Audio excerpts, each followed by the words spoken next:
Go Figure TV. Revolutionary salute. Revolutionary salute. Like, share, subscribe. Welcome to the House of Revolution. You know I'm your humble host, the Yao Ming of Revolution, and I got some late breaking news the revolutionaries can use. Trump has broke the internet, and the Democrats are whining and complaining, and they hate that Elon Musk has his own place so Trump could have a fair space. But before we get into that, be sure to wipe your feet. That means hit the like button, like, share, subscribe, let everybody know Go Figure Live. Peace and blessings. We got late night revolutionary classes. Let's get into this. If we could just record that conversation and post it, it would have been excellent. And I hope we can have something like that today. Well, I think we will. I'm pretty sure we will. And congratulations, because I see you broke every record in the book with so many millions of people. And it's an honor. We view that as an honor.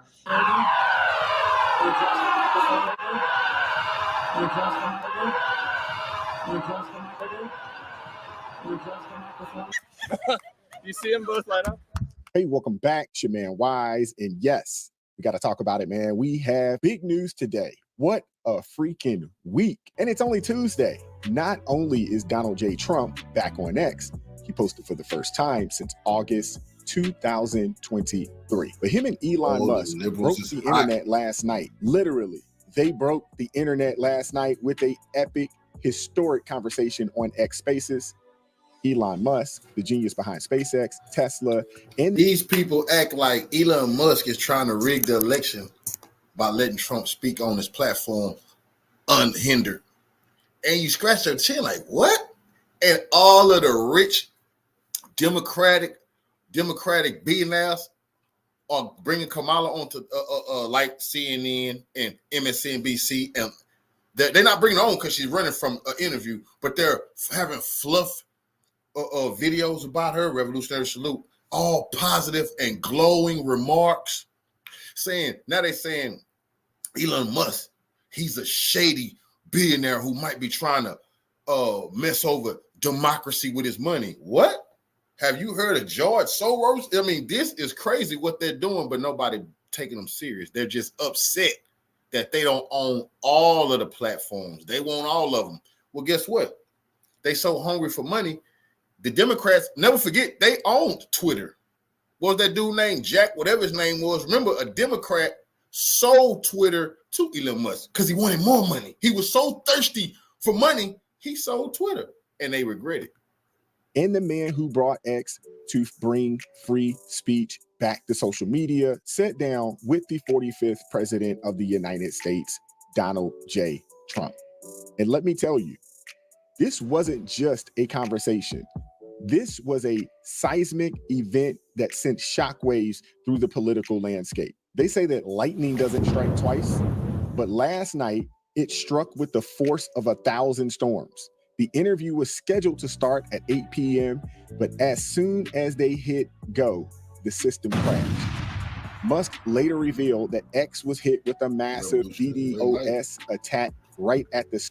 What happened was the CIA, the FBI, MI6, German intelligence, Europeans, because they threatened Elon Musk. All of them, Jack Dorsey, that's it. All of them was hacking. That's Elon Musk's X platform. Imagine that the government was trying to shut it down, but they talking about democracy, so the people can't hear Trump talk. This is crazy. No, because his lies. You're just letting them. I cannot believe they're saying a politician is now lying. They're acting like lying. If Trump was lying, what you mean? Politicians, they've been just telling lies, all of them. Why now is the lies coming out of Trump? No, because those will harm democracy now, because they don't have the authority over that. It's obvious. They don't have the control over that man like they want, so they want to shut that man up. And they're willing to destroy Elon Musk. Elon Musk better be very, very careful, man. He making some powerful enemies that it ain't just about money with them. This start. That don't matter. Coincidence? I don't think so. The globalists and their cronies were terrified. They knew what was coming. A no-holds-barred, uncensored, open conversation between the most influential tech innovator of our time and the man who redefined American politics. Despite the attacks, despite the technical issues, Elon and Trump persisted on. It took 42 minutes to get back online, but when they did, the floodgates opened. Over 1 million people were able to tune into this thing live. And as of this morning, They can never get approximately 1 billion people have seen the interview. Let that sink in. 1 billion people. 1 billion with a B. Yeah, they pissed off about that. They hate that. They don't want people paying attention. Because remember, Trump also is against the Ukraine war. They didn't want the Europeans to hear nothing about ending that Ukraine war. Watch this interview. It's got to be well over 1 billion at this point. I don't know who needs to hear this, but this goes to show how Kamala's manufactured moment is being pushed and paid for by the shills and nothing more. What a massive turning point this could be. It was so nice to hear, for a change, Trump have a conversation with another great man without being berated. And X can reach an otherwise unreachable audience so that Trump's real objectives can be heard without the mainstream media propaganda. This interview's got to be a major wake-up call for the mainstream media to report news and stay out of politics if they want to survive. Anyway, this was more than just an interview. It was a cultural moment. The EU, hear me now, the European Union was so panicked by the idea of these two powerful voices coming together that they actually sent a letter to Elon Musk, threatening action against X if they didn't censor the conversation.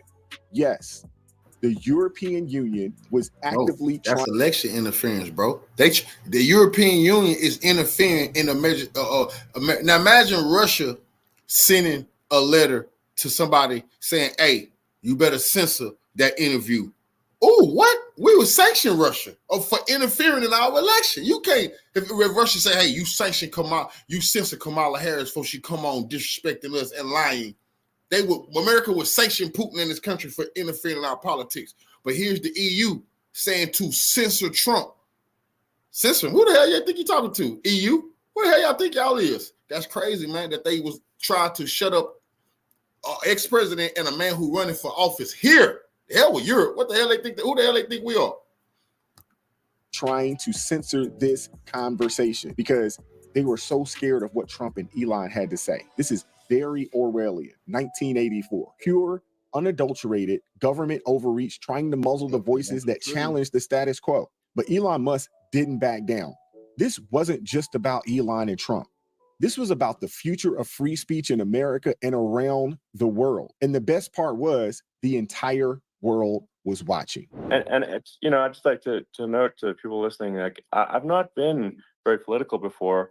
And if you look at my record, I've actually been, I'm not like, sometimes they try to paint me as like a far right guy, which is absurd because I'm like. And I know somebody said they was being very disgusting talking about some imperialism with Venezuela. We're never going to agree with everybody on nothing. You know, I'm strongly for Maduro and Chavez in Venezuela. I don't like illegals coming here committing crimes. I want to help them in Venezuela, but I'm never going to be for no President Trump or nobody else trying to invade Venezuela, trying to take their oil or none of that type of motherfucking shit. And it's for revolutionaries like us, the real conservatives, to let them know the reason our communities is getting watered down is because I can't wait to look these Republicans in their eye and say, why are you steady talking about their border, but you going along for these wars that's causing the immigration? They hypocrites.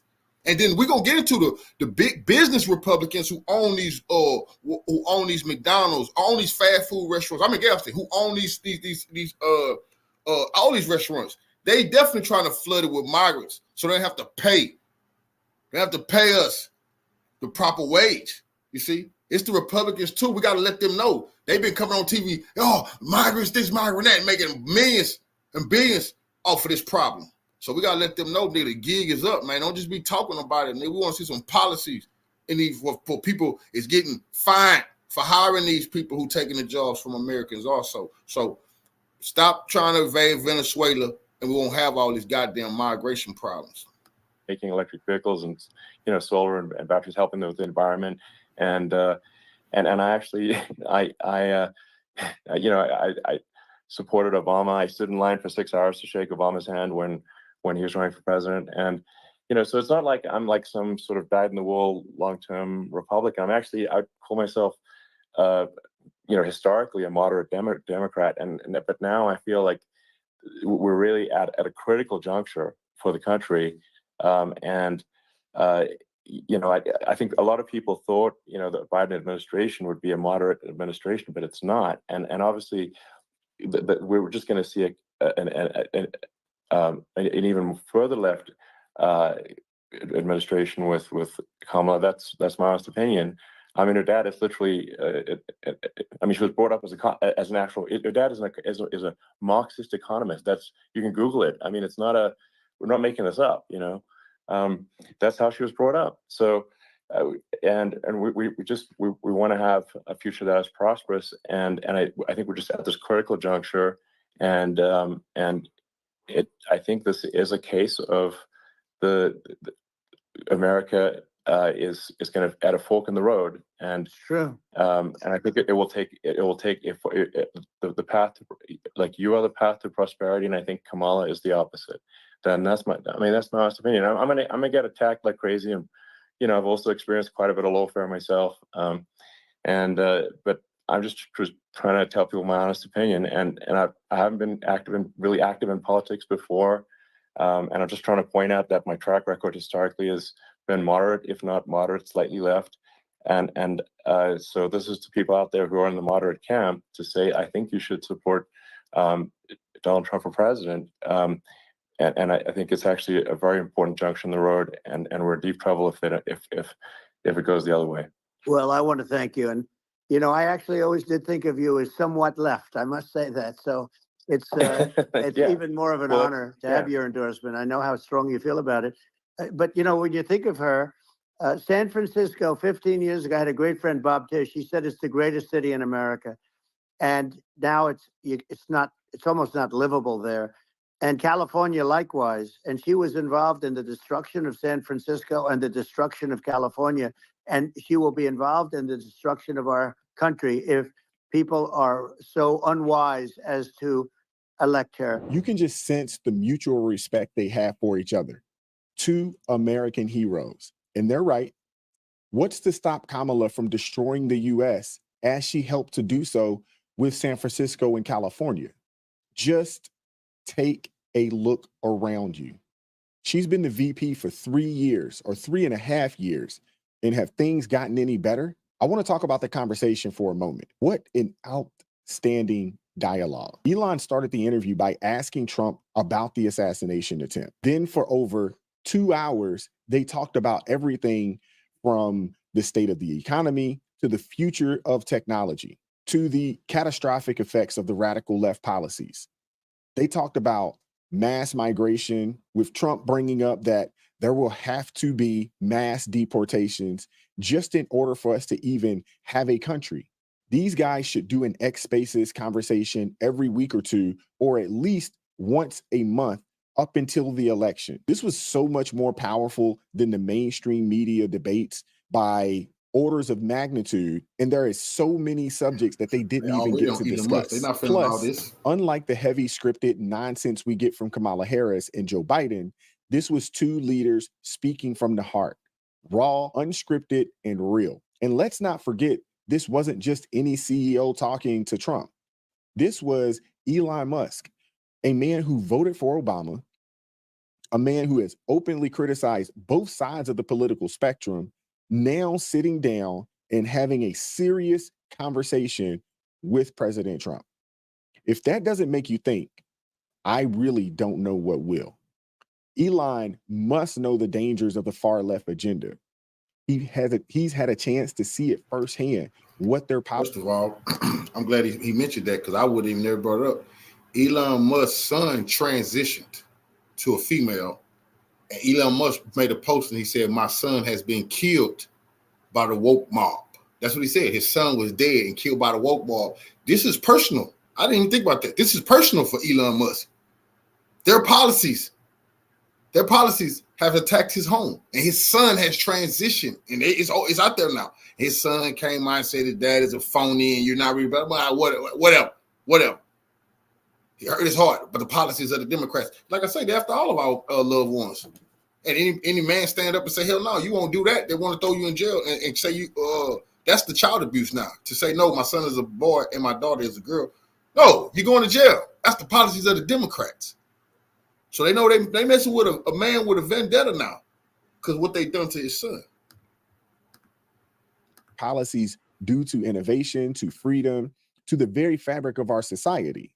So when someone as smart as Elon Musk, someone who's been on the other side of the political fence is supporting Trump, it should be a wake-up call to any and everyone who is still on the fence. Musk talked about how he hasn't been very political in the past, but now he's standing up because he sees the writing on the wall. He sees the disaster that awaits if Kamala Harris and her radical policies take hold. He also lives in San Francisco, or at least at once upon a time lived in San Francisco. He got a chance for himself to see the difference. Kamala, the same woman who hasn't done a single interview since becoming the Democratic nominee, the same woman who has been hiding from the media, who also just declined a Time magazine interview, I add, and they're practically some of her biggest fans. That should tell you everything you need to know about these people.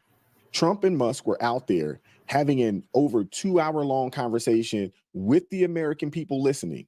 And heck, people around the globe listening, because what happens here definitely affects so many other people around the world. This was a new age fireside chat, while Kamala Harris couldn't handle 5 minutes of unscripted dialogue, let alone 2 hours.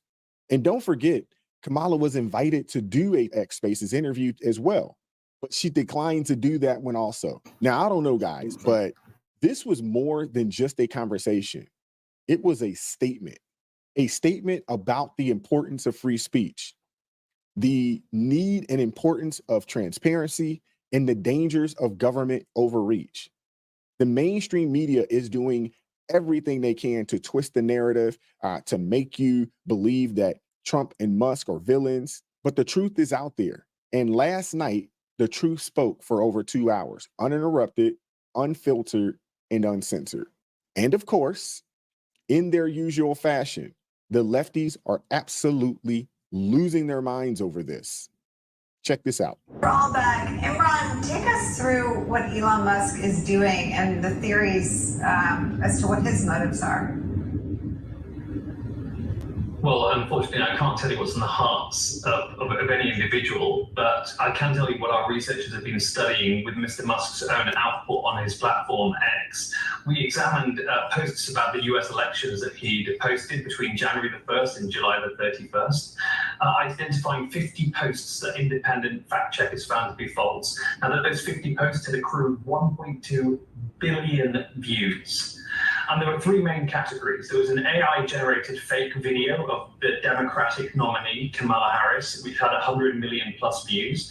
There were claims that Democrats are importing voters, the Great Replacement Theory, a really, really dangerous lie that has led to bloodshed on American streets at the Tree of Life synagogue in Pittsburgh. It's the same conspiracy theory that led to the Christchurch massacre in New Zealand and to the assassination of Joe Cox, a member of parliament in my home country, the United Kingdom, and 250 million views for claims that voting is vulnerable to fraud. None of the posts displayed a community note, which is odd because Mr. Musk says that community notes, the sort of the self-regulation scheme for posting, is a way of ensuring that it's an immediate way to refute anything false, are the exact words he said. None of them carried one of those community notes, and begs the question, is he suppressing notes on his own posts so that he's not just his own users? But it does appear clear that he's abusing his privileged position to sow disinformation that generates discord and distrust in the electoral process. Precisely the kind of conspiracy theories that lead then to atrocious assaults on election workers and the kinds of things that the Secretary of State was just really abusing his privileged position to sow disinformation. These people are ridiculous, man. So what exactly are you guys doing right now? These clowns hate free speech. They are absolutely besides themselves because no one with an ounce of common sense believes a word the Democrat bought and paid for legacy media has to say. This is also coming from the same people who claim 51 intelligence agents signed off on Hunter Biden's laptop being Russian propaganda or disinformation, and then got caught lying about it. And now they're claiming 100 independent fact checkers are saying what Elon posts is false information or false misinformation. Can't make this stuff up, man. But I'll tell you what, our side's winning. The conversation didn't even start, and you already had the European Union and the leftist propagandists labeling it disinformation. Now think about this. These folks hadn't said a word yet, and they were calling it disinformation. Maybe they should just wait at least for a single word. They're saying whatever Trump say is a lie. That's what they're saying. They saying nothing he say is the truth. It is just so disgusting. Man, they've been proven right about so much. It don't matter, because this is about influence.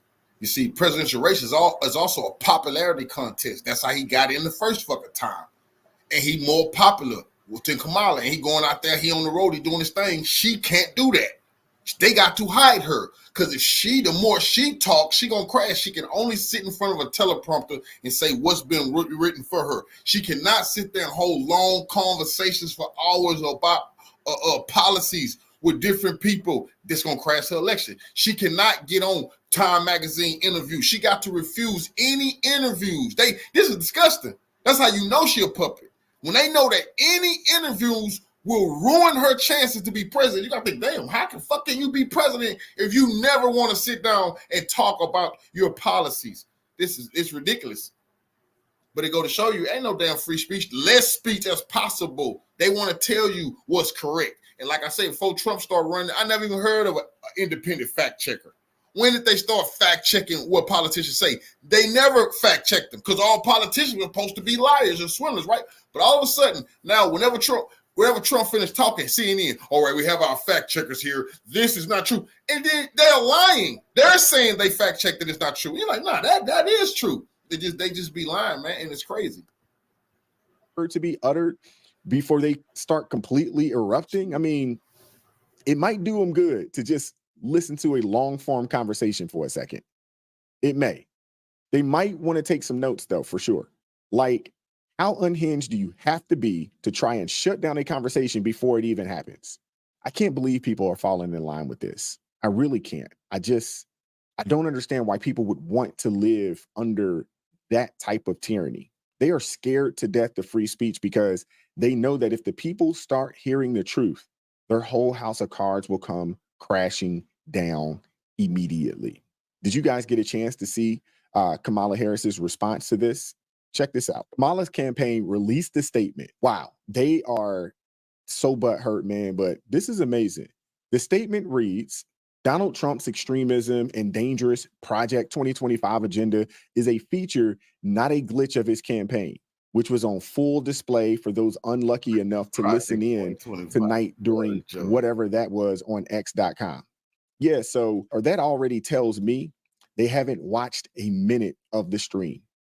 No mention whatsoever of Project 25, though. Think about that. They're just going to keep using Project 2025 to fearmonger folks. And I see people in my comment section talking about, what about Project 2025? Yeah, I wish they would. Most of those folks, nobody ever came here and asked about Project 2025, because we ain't going for that bullshit. Nobody, not one revolutionary ever said, cool, what about Project, man? Please. We're not falling for the banana in the tail pop. They racist. They really want you. They want y'all back in the field. That's what Joe Biden said. Y'all's going back. More of that. I don't think so. Time to read Project 25. It's well over 900 pages, but most of them hadn't even taken the time to go read the daggone just the synopsis of it. But anyway, let's continue. Trump's entire campaign. I'm one of the people didn't read it, didn't give a damn about it. If it's toilet paper and I run out some toilet paper, I might tell them shoot me a few sheets of that Project 2025 over here. No, we don't have time to be wasting with Democratic talking points. Project 2025, some most scare tactics to blacks. Then all the rest of Black Caucus came out and said Project 2025. They say whatever master tell them. They don't even know what that is. I swear to God, no Democrat hasn't read that shit. They just Project 2025. They just run with it. That's why Kamala Harris, Project 2025. Like, bro, black people not listening to that bullshit.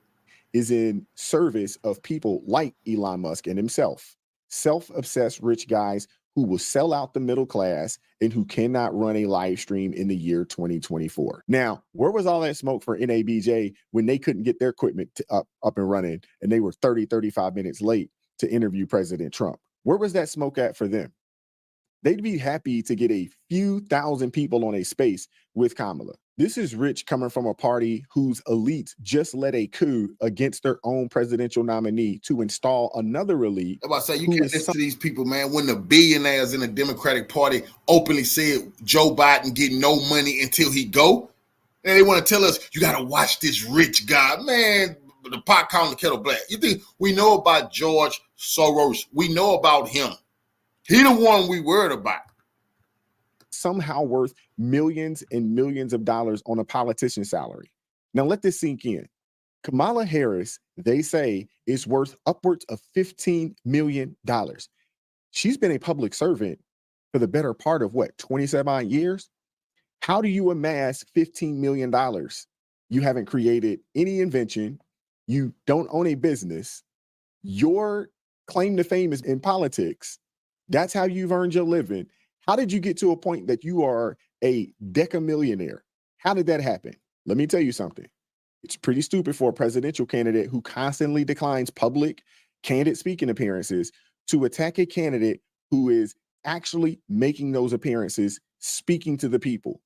It's pathetic, it's cowardly, and it's exactly what we've come to expect from her.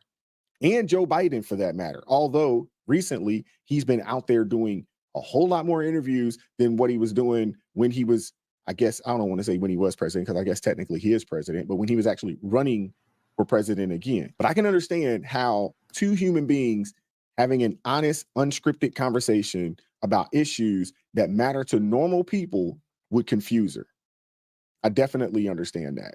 She's probably never done that in her entire life, to be honest with you. I mean, this situation, man, is so out of touch, but it's to be.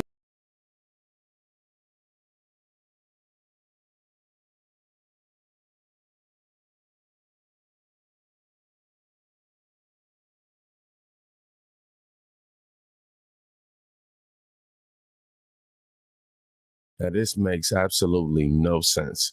And when you watch it, you're going to have to contain your anger and frustration. Trust me. Before Elon Musk and Donald Trump actually had the conversation on X, the left was in full panic mode. And after, they're in more panic mode. Elon Musk is slated to interview Donald Trump tonight on X. I don't know if the president is going to tune in. Feel free to say if he is or not. But I think that misinformation on Twitter is not just a campaign issue. It's a America issue. What role does the White House or the president have in sort of stopping that, or stopping the spread of that, or sort of? They told you as an African American, you want to talk about misinformation? Boy, where's you from? And if you can't tell me, then that's misinformation. You see, that's what you should be worried about. Colored misinformation, man. This is what I'm saying. You should be last one to speak about misinformation in America, brother. That's all they've been giving us. Sort of intervening in that. Some of that was about campaign misinformation, but it's a wider thing, right? Yeah, no, and you've heard us talk about this many times from here about the responsibilities that social media platforms have when it comes to misinformation, disinformation. Don't have anything. Hey, this shit really pissed me off, man, because these people took so many channels from me, struck us to death on this channel. We've been walking lightly over the truth that they say misinformation. I'm telling you, I'm gonna be part of a class action lawsuit. I cannot wait to sue the shit out of YouTube. I'm gonna be lining up. They owe me big time money for their lies that they have classified the truth as misinformation. Let's talk about medical misinformation. You can get whacked. Talk about the jab. Now we know all that was true. What was going on in Ukraine? Misinformation. Now we know all that shit true. What's going on in Gaza? All that's true. These people should be ashamed of their goddamn self. Fooling black people into believing this such thing as freedom of speech. They tricked the hell out of us. That's all we ever heard them talking about. Then we found out we don't get none. Revolutionary salute to our brother Ricardo for the donation to the war chest. Revolution is a way of life. But that's it. That's serious business, man. Until I start dealing with what I was dealing with on YouTube, I like, I really like freedom of speech. Are you crazy? You even got to watch your comment. Man, the man that told me I was bullying D.L. Hughley and them, because, man, I had to learn how you talk about a bush. You better be careful. Don't talk about it too much. LGBTQ, say that, then get up off of it. Because you don't want to. It's like, damn. And when they say, you bullying or you threatening, let me tell you something. But I can go on here and they let us talk all the gang platforms that's hitting up, talking about what they're going to do to the other set. None of them getting struck down. I want you to think about this. All of the black YouTube channels where it's gossiping and messy, they talking about this, pull up to your house, none of them getting struck. I thought about this shit one time. I was like, damn, when I was hooping and hollering about crazy shit, never heard from YouTube. To start talking about some revolutionary shit, some shit for the people, strike, strike, strike, like Nolan Ryan, goddamn. It's crazy, man. Thing to read out from here about specific ways that we're working on it, but we believe that they have the responsibility. These are private companies, so we're also mindful of that too. Look, it is. I think it is incredibly important to call that out as you're doing. I just don't have any specifics on what we have been doing internally as it relates to the interviews, not something that I'm tracking, and I'm sure the president's not tracking it either. What's crazy is you hear the left always refer to Twitter as disinformation and misinformation. And don't get it twisted. There's still people out there who's spreading lies and all that.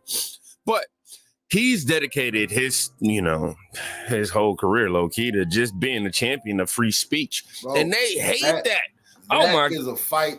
I'm telling you, man, some legal people should argue this because all they do is lie about so much. I could pick up any textbook of the U.S. Educational system and it's full of lies.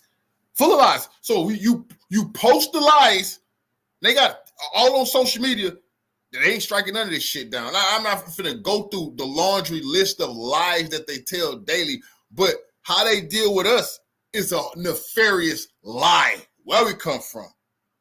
You see, this starting with where we come from is a test to see if they want to be truthful for one time in their life. You know, they get to sweating and looking all over the place. You get to ask them about us, you know. Then we find out who want to be honest about something. I'll be down with this country ever in their life. Pretend like they are honest nation. Nation of bigots and hypocrites. And they don't even tell. See, that's why they changed their identity so many goddamn times. Damn Vikings and Visigoths. Whatever happened to the Visigoths? Where they went? What happened? I've been saying this from the beginning since I came on YouTube. What happened to the Vandals? Huh? Do you know when you commit vandalism, that came from a certain set of people in history, the Vandals. They named vandalism after what the Vandals used to do to their ass. What happened to them? Why did they disappear? Sure, they right here calling themselves Americans. My God, y'all seen the Twitter files? How can y'all try to stop? Y'all couldn't stop what's coming, man. Elon Musk, Donald Trump, this is necessary. And what my frustration is they go through great lengths to make sure that information is being proved to be true with the community notes. Yeah, they can be annoying and this, that, and the third, but they can also be very, very helpful. So it's funny to me how they try to make it seem like he's trying to purposely spread misinformation when we know he's actively working hard to make sure that accurate information is being presented. Man, the meltdown over the next few days from the result of this is about to go crazy. The truth was spread last night. Somebody said, why does a journalist whose job is to ask questions and report news think that he should encourage one political party to silence another? The term misinformation is a delivery vehicle for the wholesale destruction of free speech. Don't fall for it. Wow, he said that way better than I ever could. You so right. I think that anybody who's trying to be a champion for free speech is going to be, attacked. I don't know, man. I wonder if he forgot that the media is full of BS. I got to tell you about something that's been frustrating me for a while, and I know it's getting at you too. It's these spam calls and these spam text messages. About 3 o'clock in the morning, I get a text message saying my bank account has been compromised. Of course, I'm waking up out of my sleep. Barely can realize reality. And I'm panicking until I woke up and realized, oh, it's one of them. Recently, Ticketmaster was hacked and the data of 500 million users was put up on the dark web. That data includes full names, full addresses, email. Oh, y'all, I have no clue. But anyhow, we moving on. We got CNN panicking. On full panic mode this morning after last night massively successful interview with Elon Musk and Donald Trump. Now, we will be getting into some clips from that. So 2 hours. It's a long interview, so we ain't going to get to all of it, but we're going to talk about a couple clips that I enjoyed. And yeah, man, let's dive into it. Began with 40 minutes of silence and then a bropocalypse of politics. No matter how you frame it or what caused the glitch, what was fine. Hold on, revolutionary salute. Our revolutionary queen, Toolbox Evolution. She say, payday again. Thank you, my brother. Thank you, queen, for your donation to the war chest. Revolution is a way of life. I absolutely appreciate the love. I know when you got it, I got it. Finally said between Donald Trump and Elon Musk at last night's Big X event can largely be defined as a rant filled with familiar lies and lines of attack. Kamala wouldn't have this conversation. She can't because she's not smart. You know, she's not a smart person. She is a radical left San Francisco liberal, and now she's trying to protect. Now she's looking like she wants to be more Trump than Trump, if that's possible. I don't think it's possible. But she wants that's true. Y'all ain't been paying attention. She been stealing his policies, bro. That's why she won't put nothing up. She stole one of his tax policies. Everybody pointing that out. Now she's saying she's going to get tough on the border. People like, whoa, wait a minute. Lady, you want an open border. She's stealing this man policies because a lot of Americans, they just not, whether you believe this or not, only y'all have been tuned in. A lot of Americans ain't been paying attention. They just not finna find out, okay, what's going on? Okay. And then Kamala trying to sound like Trump. It's some people will fall for that. Well, she's going to be tough on the border. And revolutionary salute to our brother James White for the donation to the war chest. Revolution is a way of life. Absolutely appreciate the love, family, salute. But a lot of people be like, oh, she's going to be tough on the border. And she's going out. They say she's going after businesses, ripping off the poor man. And no, you're not. She's going to be tough on crime. Well, you have been locking innocent people up, but you ain't give a damn about no crime. Show me one of your cities, Democrats, where y'all actually been going after criminals. No, you have not. And we're not going to allow her to pull that nonsense off. But, oh, she trying to act like she goddamn Donald Trump. She running with Trump. To be more Trump than Trump. She's terrible. But she's getting a free ride. All right. But did it do what it was designed to do, which was to put the brakes on Harris's momentum? I watched that like, the shade. The shade. Listen, I'm going to tell you, man, whether you're left or you're on the right. That's what they hate, because MSNBC and CNN creating the momentum, and ABC and CBS, they're creating her momentum. Billionaires company, rich Democratic billionaires own those companies, and they complain about Elon Musk. Damn, it's 5 versus 1. Oh, he got more than all y'all put together. Oh, that's the problem. You see what happened? They need Bill Gates to jump in this with her. They like, Bill like, nah, I gotta, Trump know about me and Epstein. I'm gonna sit on the sideline on this one. Trump like, yeah, you better sit on the sideline. But yeah, they hate that Trump got a platform he can go to, and they can't sit there and just mess over him. Hold on. Revolutionary salute to our brother Tony Anderson for the donation to the war chest. Revolution is a way of life. I absolutely appreciate the love. Y'all showing brother some love tonight. All right. Let me get this news going. Hey, whether you're in the middle, be very afraid of somebody who's telling you to avoid a conversation with somebody. Be very afraid. Okay, and they won't even tell you why. Or if they do tell you why, they're not gonna give you anything specific that was done to them. They're gonna just, he's this and he's that. Stay away from people. But I gotta tell y'all, I'm enjoying watching CNN cry like this. Oh my God, they over there like, oh my God, over there spreading misinformation and lies and la. Y'all just literally didn't trying to rig the election. Play anything that would be considered a lie. If anything, you just played the man giving his opinion of Kamala Harris. That was it. Let's read some of these comments. CNN has been written off the books by Warner Bros. CNN is worthless. Somebody said MSM has lost its stranglehold on Harris needs writers. Trump does not. Hey, man, Harris does. There's people on YouTube get more views than CNN. They finished. That's what they really mad about. They're a dying corporation, man. They done. That's real talk. So they trying to do this one last time, one last big hurrah to kill off this Trump second term, because a bunch of CNN, no, they finished. They know they the racketeering, MSNBC2, organized crime over there. Doesn't have any momentum. She got AI fake ass people. Yeah, because what? Okay, I know she's getting momentum. I know that I'm a Trump supporter, but I won't be naive to think that the people who strongly dislike Trump won't rally behind Kamala Harris as a result of their hatred for Trump. So much intensively negative propaganda pouring out of the bought and paid for fake corporate news media in response to the Elon Musk interview of Donald Trump. They are in full crisis mode. Yes. And why? Just because two people sat down and had the conversation, America. Anyhow, let's dive into a bit of this interview. On the path to prosperity, and I think Kamala is the opposite. And that's my opinion. I'm gonna get attacked like crazy. And, I've also experienced quite a bit of lawfare myself.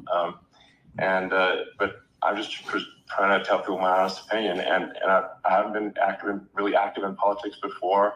And I'm just trying to point out that my track record historically has been moderate, if not moderate, slightly left.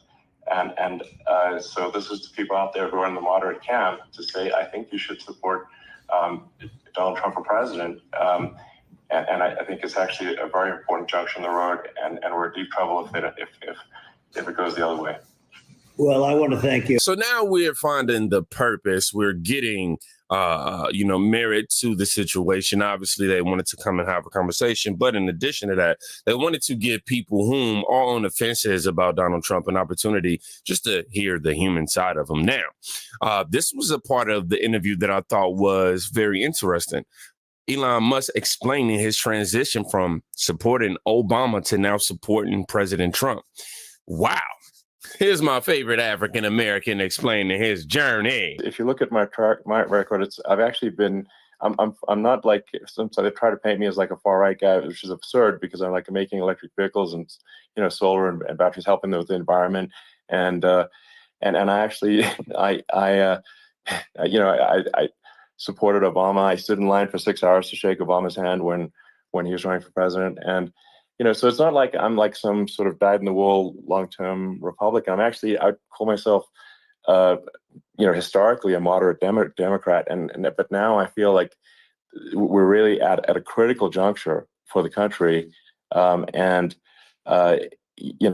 think a lot of people thought, the Biden administration would be a moderate administration, but it's not. And obviously, we're just going to see an even further left administration with Kamala. That's my honest opinion. I mean, her dad is literally. She was brought up as an actual. Her dad is a Marxist economist. You can Google it. I mean, it's not we're not making this up.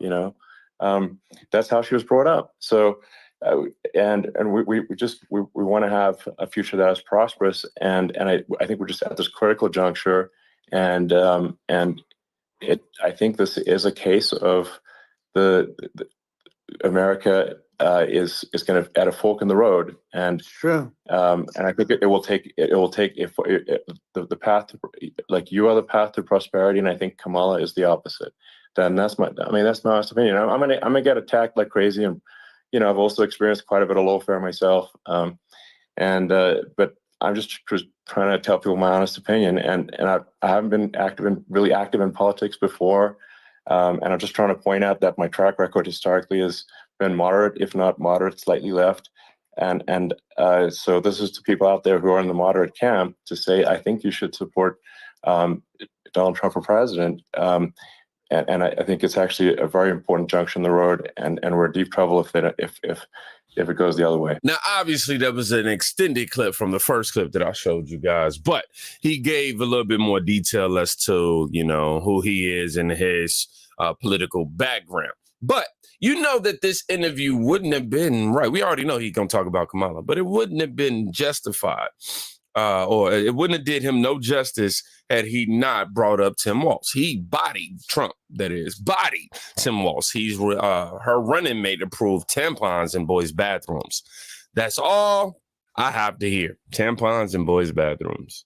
Yeah. Her running mate approved, signed into legislation, tampons in boys' bathrooms. Okay. Now, that's all I have to hear. Tampons in boys' bathrooms. And that means she believes in that too. I mean, Yeah, that's she not picked okay. this guy because he was the closest to her. A lot of people thought she'd pick sort of the opposite, but she picked an anti-Israel radical left person. But she is far worse, they say, than Bernie Sanders. If we have her as a president, if we have a Democrat at this moment as the president, I don't think our country can survive.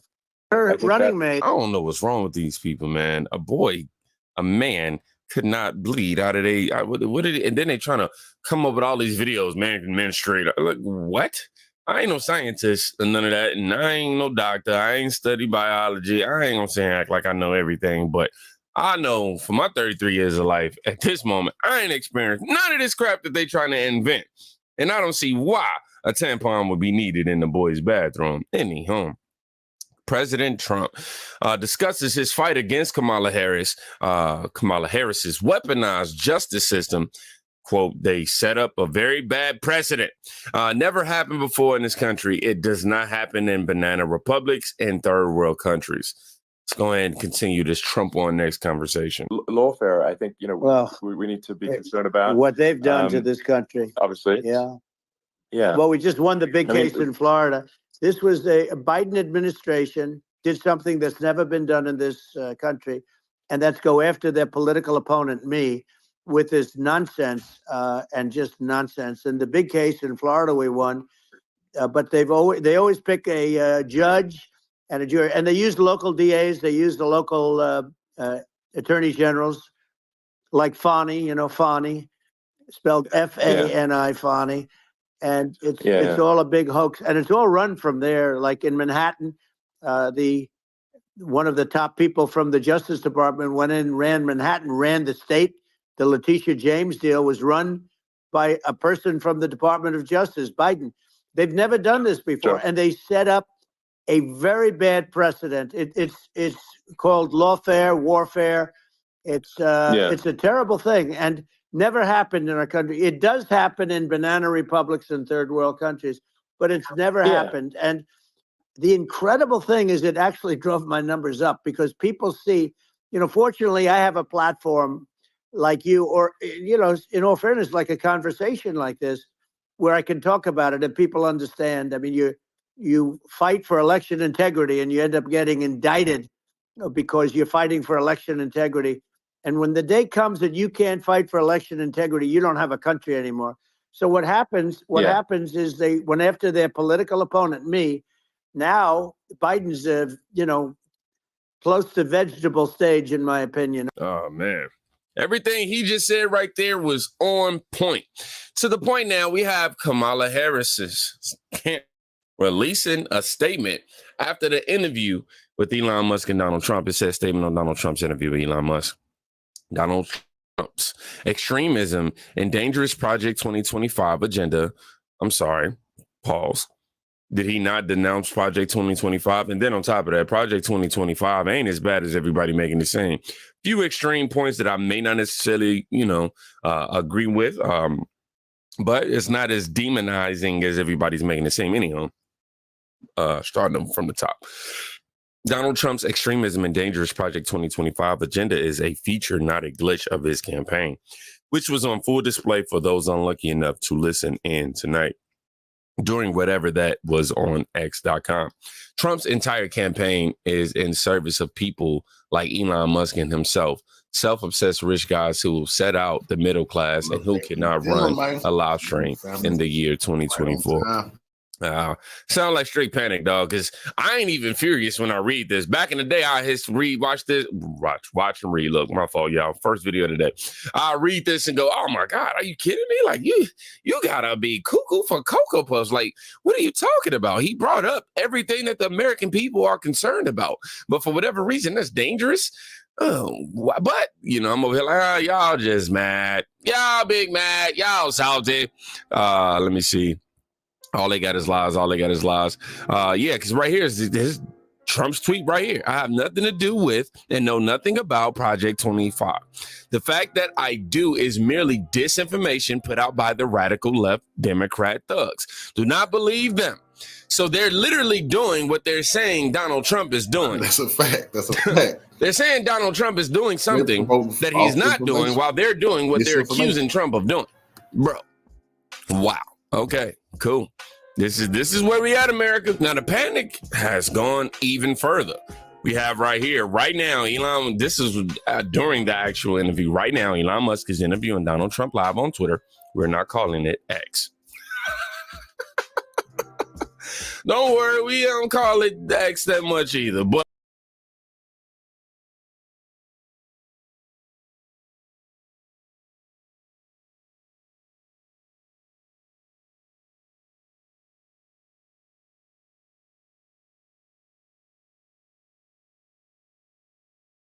speech, and he's kind of doing on behalf of the rest of us, so we should be aware of this. So let's count them.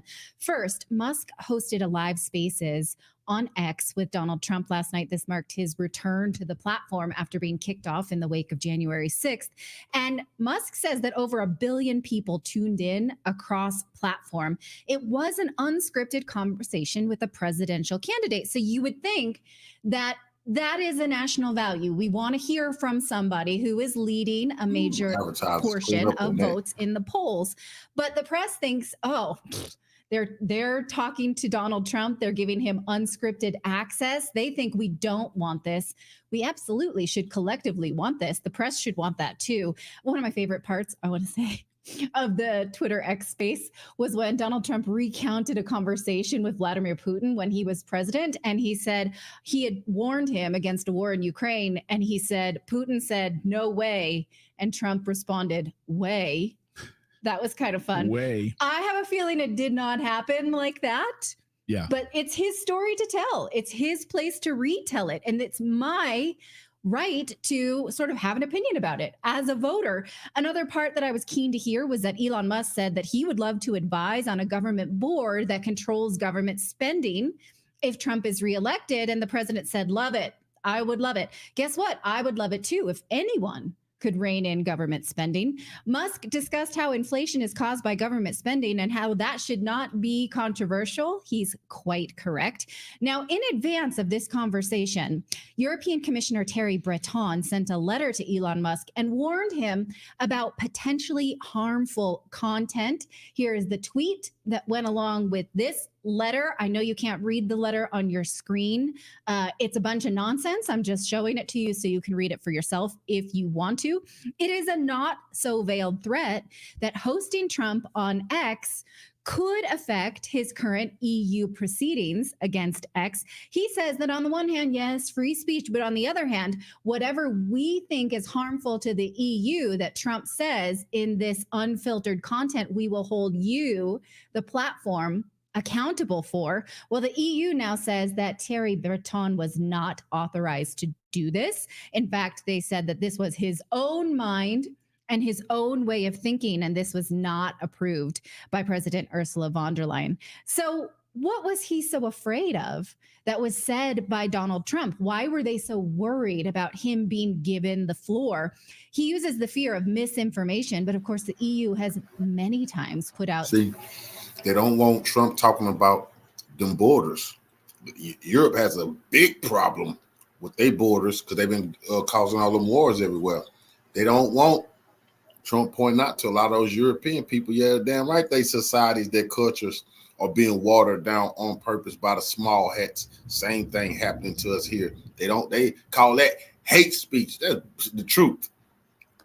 Out their own misinformation. I think we've proven that to you. We've covered that. If you don't remember, I will point you to those segments. Now, did Trump misspeak in his spaces? Well, sure. For instance, one community note where Donald Trump claimed he gave the largest tax cut ever. The community noted, well, this is actually the 8th largest tax cut since 1918, but it was the largest corporate tax cut. Well, we should be able to determine this for ourselves. We should hear Donald Trump say, I gave the biggest tax cuts, and say, well, other presidents have done it bigger, but that was a big tax cut. in terms of what our options are. The Democrats want tax hikes. So we should be able to hear that. We don't want that censored under the guise of misinformation. And these are the types of information that are actually quite important. On X, they posted this data that showed who is listening on the platform. It shows that 37 million Democrats are on X right now versus 32 million Republicans. But guess how many voters are swing voters? According to their data, 34 million. So this is absolutely a place, right? In terms of when you think of what are the options, CNN are all going to be lefties. MSNBC, CNBC, those tend to be more leftist type voters versus Fox, which are righties. This seems to be a neutral place for speech.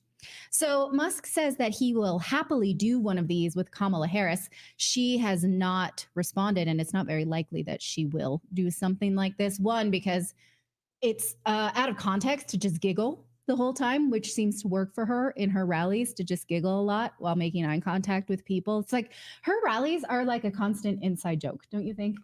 Like, Yeah. I'm looking at you. We're looking at each other. He. I don't get it, but I'm not in on the joke. But she has not done unscripted interviews since announcing her candidacy, and neither has Governor Walz. So, okay, that is free speech win number one. The fact that we even had that live space. I guess it's a low bar for free speech these days. The fact that a live conversation happened and we have to celebrate it because it almost did not. Second win is that the group that X had been suing for antitrust violation collapsed like a little bitch as soon as this lawsuit was filed. Not that one.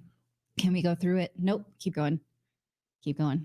That one. This is the lawsuit that collapsed the advertiser group called GARM, or Global Alliance for Responsible Media. We talked about this lawsuit last week because it's pretty big. What they were doing was finding content on X that they didn't like, writing up bogus reports, calling it hate speech, and then pressuring advertisers that they don't like to not spend money on X, hoping that they could, if they couldn't censor the speech, they would collapse the platform. Well, X sued them, and so did Rumble. Here are just some of the advertisers whose money they were controlling. All of these groups were taking advice from GARM and saying, oh, well, we won't elevate this content. We won't sponsor on X if they're letting people be free. Well, last week they got slapped with lawsuits from X and Rumble. The lawsuits were filed on August 6th, and here is their statement about shutting down on August 9th. So they cannot handle it. You can tell they can't take the heat. So they got the heck out of the kitchen. They say they didn't tell advertisers to do what to do. Instead, they supported advertisers on their own independent development so that advertising dollars do not inadvertently support illegal or harmful content that damages their brand. But because of unfortunate misconstrued information, they are going to discontinue. But this case is still moving forward. In fact, because GARM is not the only defendant. And in fact, the CEO and the head of that organization was advising people in an illegal way, brands. So I hope that he's pulled into this personally to answer for this. I don't mind saying that. I hope you can't weasel out of a lawsuit by just shutting down your company. You can read more about what he did on the House of Representatives report on this matter, which is extensive and shocking. So will this association stop what they were doing? Will other associations stop this too? Or is this like a hydra where it will pop up in other forms? Is this a win or a temporary slumber of the censorship beast? Let us know what you think of it.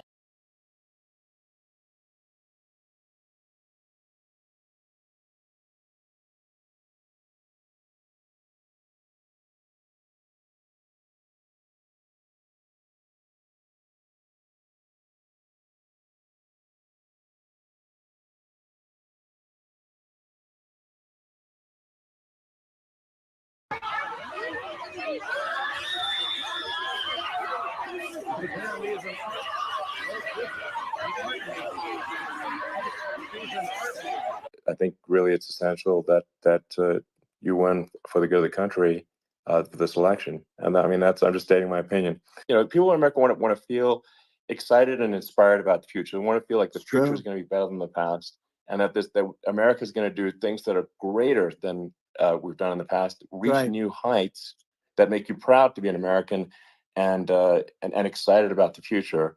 They want the American I think dream back. They want the American dream back, more important than anything else. It's like you don't have that today because the people, they've been just sucked. They see incompetent people running our, the Biden thing is very interesting. People just found him to be incompetent. And when I debated him, I was like, is this for real? It was. Yeah, it was just absurd. I mean, he's clearly like, we just don't have a president right You now. don't have a That's just obviously president, the and case. she's going to be worse than him because she is a San Francisco liberal who destroyed San Francisco, and then as Attorney General, she destroyed California. And what she's done with crime, with cashless bail, where you kill somebody. I mean, we have states there you kill somebody and they let you out right away. I mean, you don't have to even put up, and then they never find the people unless they kill again, and then they let them out again. Our country is becoming a very dangerous place. All right, y'all. So last night's conversation between Donald Trump and Elon Musk was kind of a big deal, depending on what side of reality you live on. If you ask me, having a former and hopefully future president who recently survived an assassination attempt, getting that guy to publicly discuss the most important issues our country is facing with the wealthiest man in the world, who also happens to own one of the most influential social media companies ever, X, formerly known as Twitter, mix those things together, and we're bound to have something to talk about. And we sure do, because the contrast in opinions about that conversation couldn't be more different. As usual, no surprise that there's straight up lies being spewed from the radical lefties that hate America. Talking a little bit this morning about Elon Musk and that conversation he had for more than 2 hours on X last night. And your new piece in the Financial Times is titled Elon Musk and the Danger to Democracy. In it, Ed writes this: the key question is what, if anything, democracies can do to address the danger from Musk. It is one thing having a newspaper proprietor or the owner of a television station pushing their biases in their outlets. This has always happened, and it's protected speech. I have no idea what the best legal remedy would be that was consistent with democratic and free speech values. I do know, however, Ed writes, that whatever he says, Musk is no fan of either. He revels in conflict and is fascinated by the possibility of collapse. He's a disaster capitalist, a vicious troll, and a brilliant engineer rolled into one. And Caddy K, obviously, this is also a man who has made very clear his intention to support Donald Trump, as he did, giving him an open forum last night to millions of people. Elon Musk is on the side of Donald Trump in this election. But then we've got some surprising takes like this from Charlemagne, the false guide. He talked about a lot. It was kind of a bit of a snooze fest for me, but he definitely covered a lot in regards to that. Meanwhile, so interesting. I didn't think it was a snooze fest at all. Like I listened to only listened to about 30 minutes of the conversation. And in those 30 minutes, I heard them talk about the border extensively. Yep. And I heard them talk about the economy extensively. And that is why Trump resonates with so many people, because he's speaking to the issues. And those are the two major issues. Folks don't care about all that other stuff as long as what they care about is being addressed. People want to know how they're going to have more money in their pocket and how they're going to feel safe. Well, that's what his base cares about, right? That's what everybody cares about. When you're having a conversation, you're talking about light bills being lower, and you're talking about border groceries control, being lower, having and border jobs. control. That's what everybody cares about. That's not just his base. Hallelujah. Charlemagne said something that actually makes sense for a change. See how refreshing it is when shows like The Breakfast Club aren't melanin hustling to keep us divided and constantly pander a racist narrative that doesn't exist anymore. DJ Envy, the more fair-skinned guy in a hat, he started to tiptoe into that delusional realm for a second by saying, well, that's what his base cares about. No. Thankfully, he got corrected on the spot. We, the people, don't like our money acting funny, or at least those of us who still cling to reality and logic. We don't like having to worry about illegals unleashing chaos in our country, which is why we fully support Donald Trump for president. By we, I don't mean ABC, all bullcrap, or CNN, the clown news network. All right. Hello, everyone. My apologies for the late start. Users getting messages like this saying details not available. Those who were able to get into the live stream welcomed by hold music, then silence. Now doesn't that voice just sound familiar? I could have swore I've heard that same tone somewhere at an event that Trump was at recently. See if y'all recognize the woman doing the commentary before she makes a grand appearance at the end. X saying more than 1 million people eventually signed on. I'm looking at the numbers. You got a lot of people listening Musk said he wanted Trump to reach open-minded independent voters, kicking off the conversation by asking Trump about the attempt on his life. What was it like for you? Not pleasant. I have to be honest. I said there was blood. I had more blood. I didn't know I had that much blood. Over 2 hours, the former president drifted into bringing up false claims, insults, and controversial statements. Trump praising his relationships with authoritarian leaders, saying he got along well with North Korean leader Kim Jong-un and Russian President Vladimir Putin. And I got along with Kim Jong-un. We had dinner, we had everything, and he really liked me, and I got along with him. Trump also describing a conversation he had with Putin about invading Ukraine, saying he told him not to invade. Notice how she tried to make that sound like a bad thing, that we get along with foreign leaders so we don't go to war with those same countries. The former president laying out what he would do if reelected, insisting one of his first acts would be shutting down the Department of Education. I want to close up Department of Education, move education back to the states, where states like Iowa, where states like Idaho, not every state will do great. This is where I need an Elon Musk. I need somebody that has a lot of strength and courage and smarts. I want to close up Department of Education, move education back to the states. The Harris campaign highlighting that clip on social media and responding to the interview saying Trump's entire campaign is in service of people like Elon Musk and himself, self-obsessed rich guys who will sell out the middle class and who cannot run a live stream in the year of 2024. No, what happened was a DDoS, a distributed denial of service. So many people were interested in hearing this conversation, people that were genuine and disingenuine that flooded the website. And so it couldn't handle it. The servers couldn't handle it because so many people cared about what Donald Trump had to say. Her saying that he's only out to serve himself and Elon Musk and rich people, that's not true. Shutting down the border helps all of us. Black, white, yellow, candy stripe, doesn't matter. If you're an illegal American citizen, shutting down the border, cutting taxes, all of those things help us Americans. They don't help China. They don't help Ukraine. They don't help all these other countries. He takes care of home base. Be honest for once, ABC. The Harris campaign also accusing Trump of slurring his words. The former president brushing off dire warnings about the impact of climate change, saying rising sea levels will lead to, quote, more oceanfront property. And he promised the largest deportation in history, attacking Vice President Kamala Harris on the administration's handling of the border, calling migrants non-productive people. Illegal aliens are non-productive people. We don't want them here. That's a good thing. Once again. Trump casting Harris as liberal and attacking Jewish people who support her, repeating claims that have been widely called anti-Semitic. And I say, if you're a Jewish person or if you believe in Israel, if you're a person that, is a very pro-Israel, if you vote for her, it's worse than Biden. And Biden was bad. But if you vote for her, you ought to have your head examined. That's because she's pro-Hamas. She's not pro-Israel whatsoever. That's what he's saying. They tried to twist it and make it sound like he was anti-Semitic and he was anti-Jew. No. He's for what the Bible stands for. He's for Israel. We should support Israel. We shouldn't send all of our money to them. They can handle themselves, but we should be in full support of Israel, not Hamas. Also at one point saying the new Time magazine cover of Harris looks like his wife. I saw a picture of her on Time magazine today. She looks like the most beautiful actress ever to live. It was a drawing. And actually, she looked very much like our great first lady, Melania.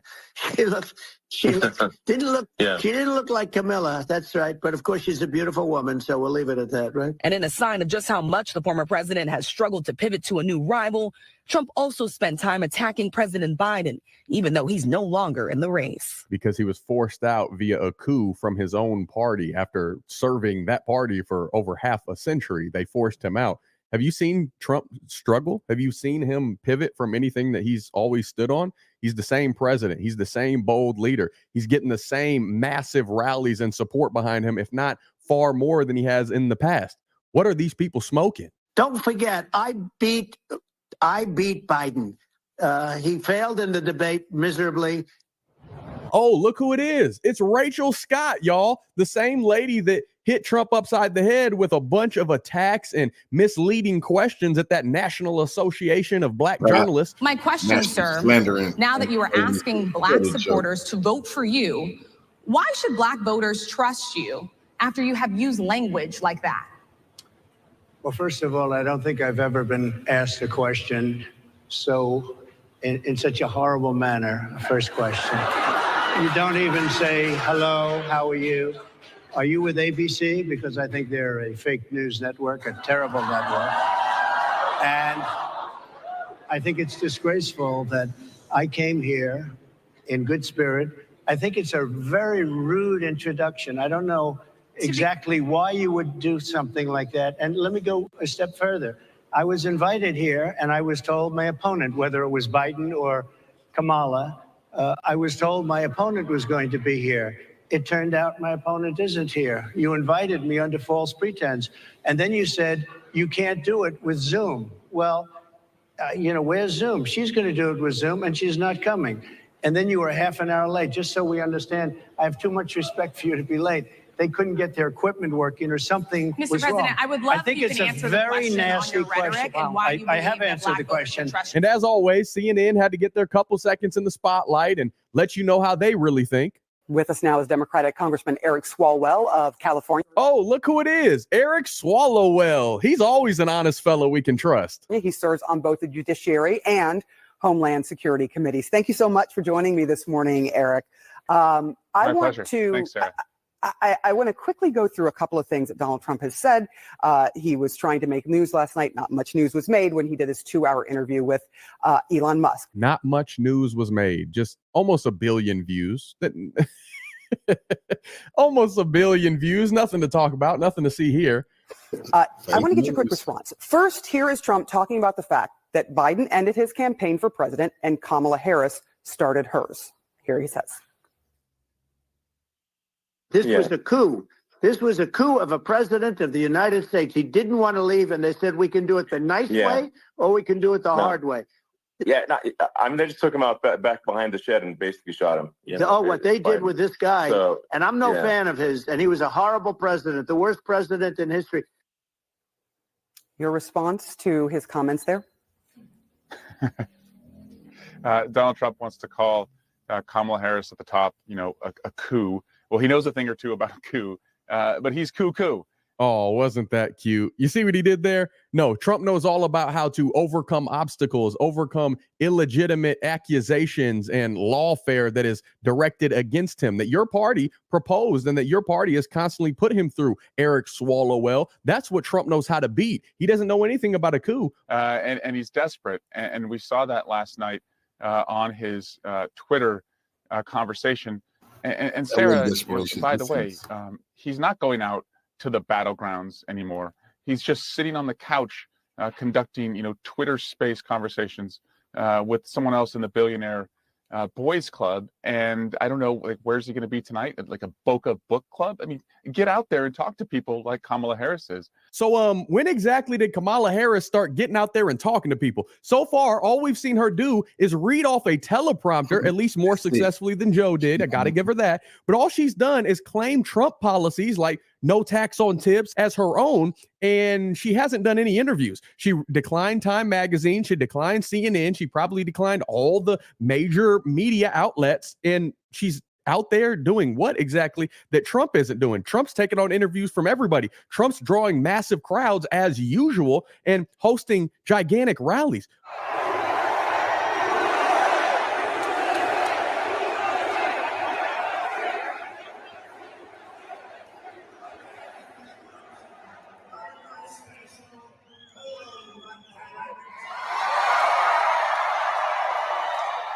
But Kamala Harris is the one that's not on the couch and the one who's somehow being productive? Huh.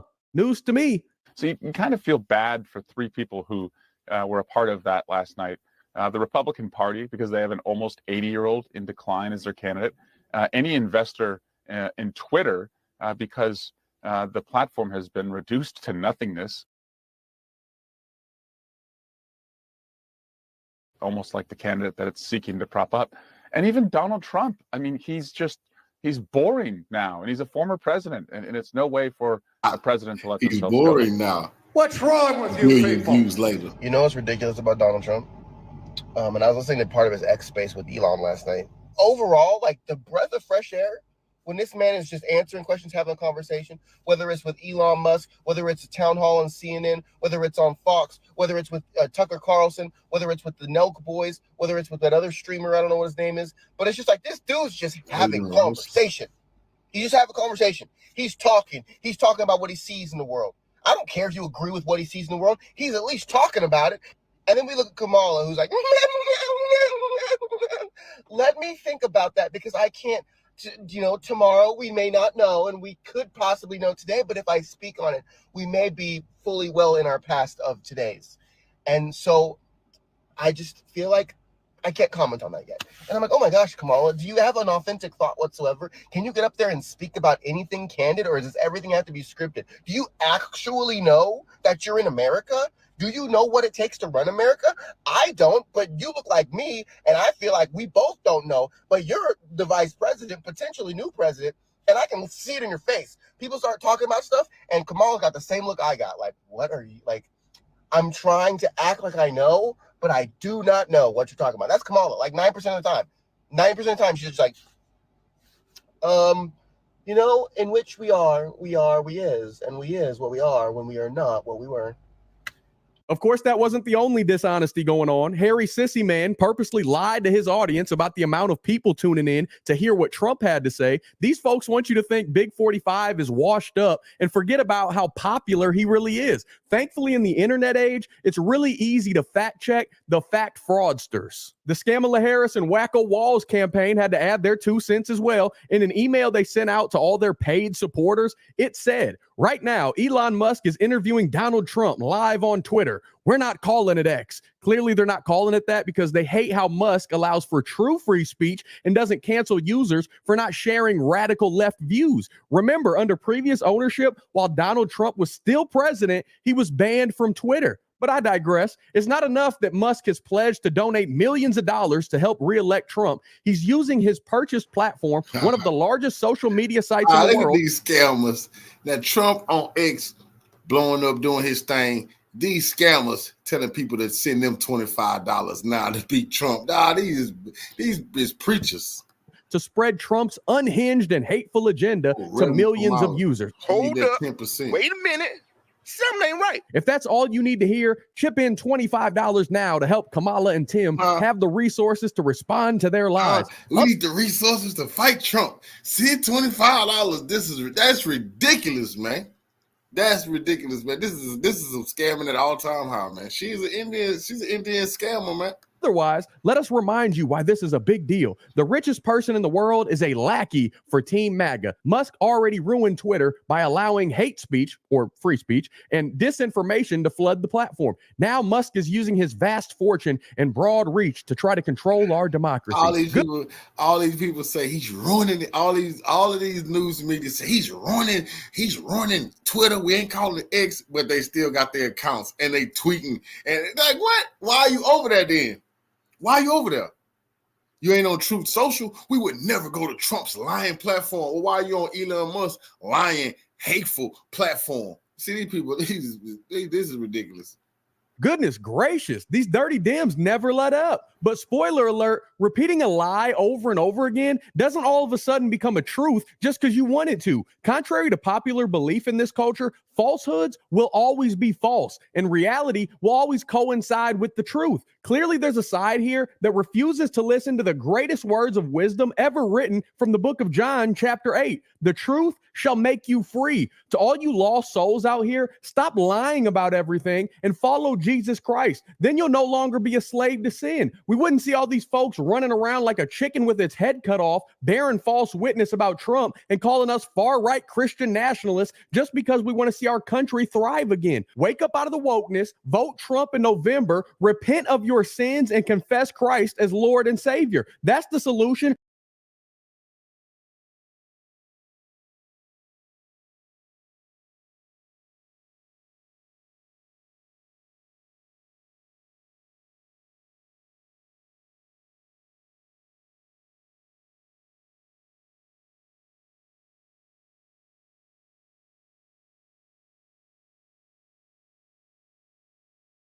This just in. Tim Walz's $250 million state program to feed hungry kids fraudulently spent on luxury goods overseas real estate. This is what he had. This is one of the most egregious cases that we have ever seen of any state of this type of program being pillaged and ran through and embezzlement. It is just an absolute corruption case. But it says here between 2022 and 2024, 70 people have been charged in connection with the fraud scheme that resulted in a $250 million loss. Hey guys, it's your girl Melanie, and this is my independent report on this massive, massive fraud scheme. So it says Minnesota Governor Tim Walz is facing renewed scrutiny for a $250 million COVID-19 fraud scandal in Minnesota that critics say falls on his shoulders as governor, particularly after he was tapped as a running mate for Kamala Harris on the 2024 Democratic ticket.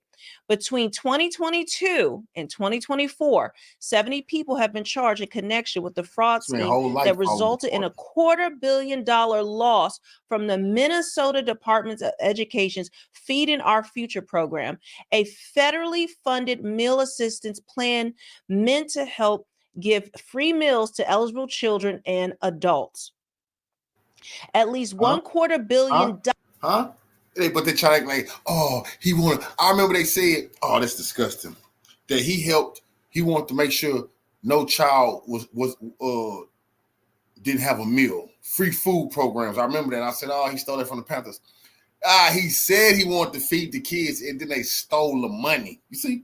This is disgusting right now. No wonder he been getting. See? You got to be compromised to be this to rise to this type of level in politics. Dollars was stolen by fraudsters. How do you steal $250 million and there was no oversight or regulation? Where was Tim Walz when this was going on? I have never even heard of this type of embezzlement of a state. I know. Right? The Small has been behind his career all. Remember, they say he one of the most, even more than Joe Biden, pro-Zionist, pro-Israel people in Congress. He stole valor, pretend like he fought out the Iraq war. He never did. You see, he been compromised. They pushed him up the ladder. They've been embezzling. I always tell people this. Whenever, even with Bernie Madoff, they locked up Bernie. What about all the small hat bankers he did business with? None of them went to jail. They got Bernie. Yeah, what about all the small hats? Because they was charging him bank fees to run his money through their companies. They keeping all the money. Just like this dude Tim right here, 250 million stole. Oh, really? Where are the small hat bankers who was helping launder money?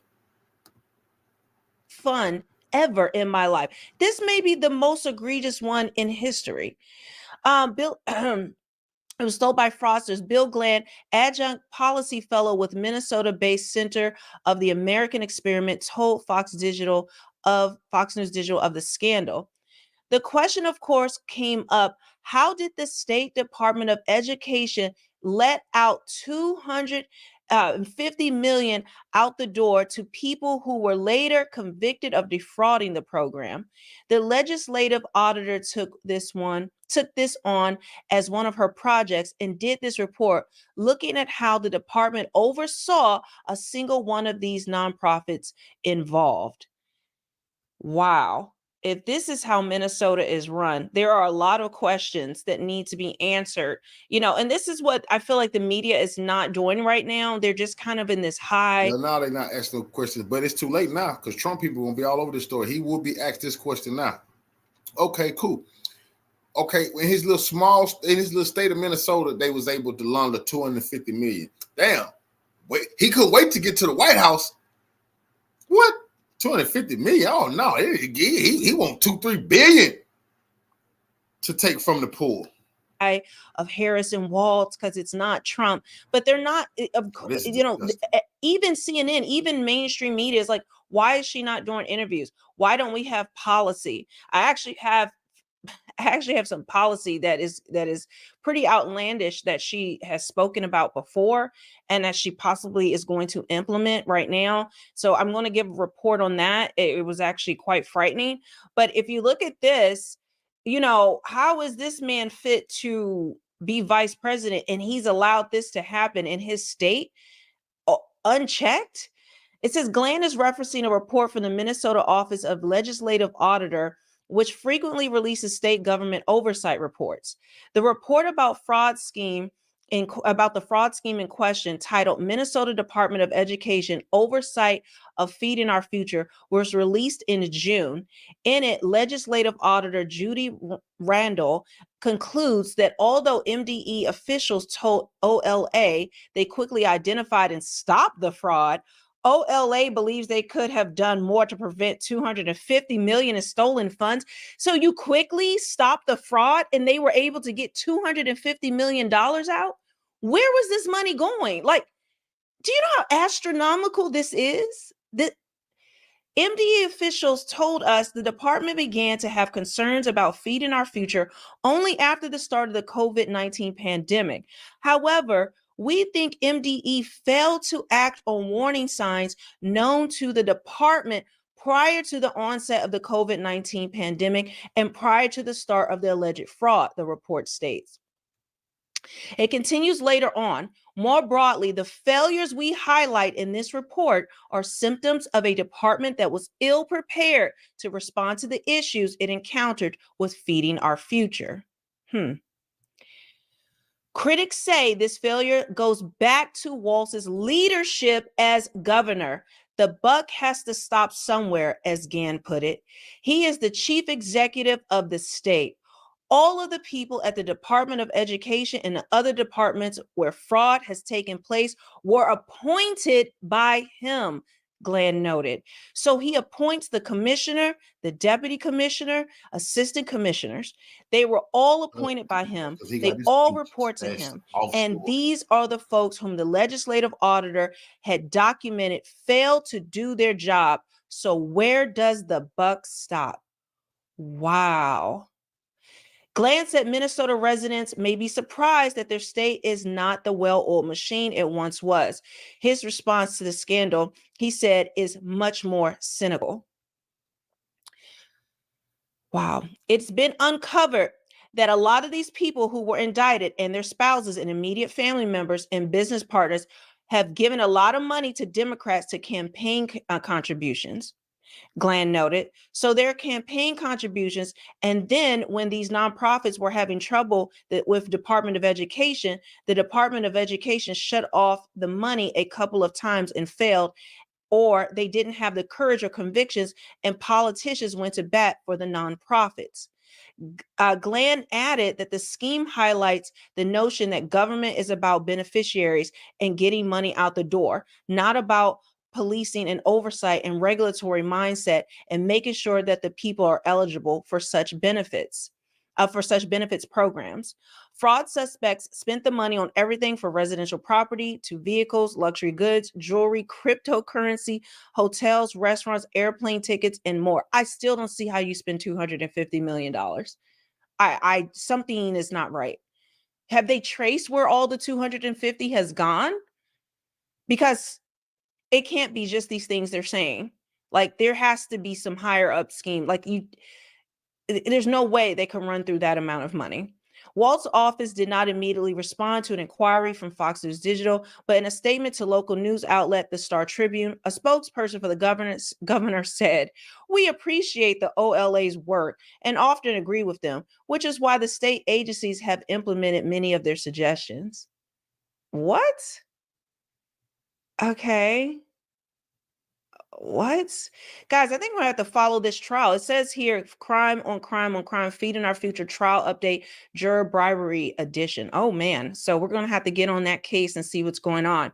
The spokesperson added that there are also times when the OLA suggestions don't apply because the audits come out years after we've resolved an issue that suggests actions that have already been taken, or they evaluate the programs that no longer exist. Sometimes the spokesperson, guys, I can't speak today. Sometimes the spokesperson continued, state agencies have expertise and knowledge that the OLA does not. And in those cases, we may fundamentally disagree, according to the Star Tribune. What kind of answer was that about this fraud scheme? This is just a bunch of BS spin of like, sometimes we agree with them and sometimes we don't. What does that? You're not answering the question directly, Walz's office. The Republican candidate for Minnesota's 2nd congressional district, Joe Terap, said in a post on X that the fraud under Walz's watch has exceeded $500 million. So it's under over $500 million now.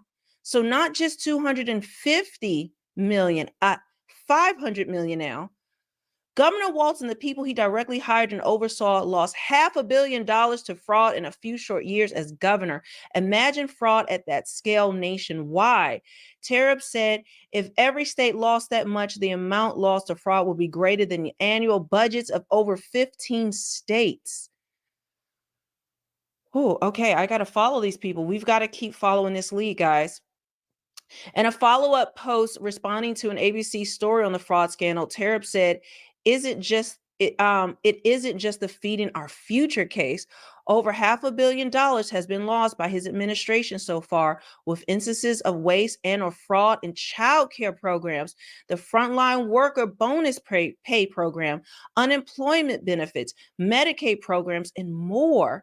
He explained, it's not the fact that his administration let fraudsters walk away with over $250 million meant to feed hungry kids. It's the fact that that wasn't a wake-up call and that there still hasn't been any accountability. Not one state employee has been fired for any of this. Oh my gosh. Wow. Okay.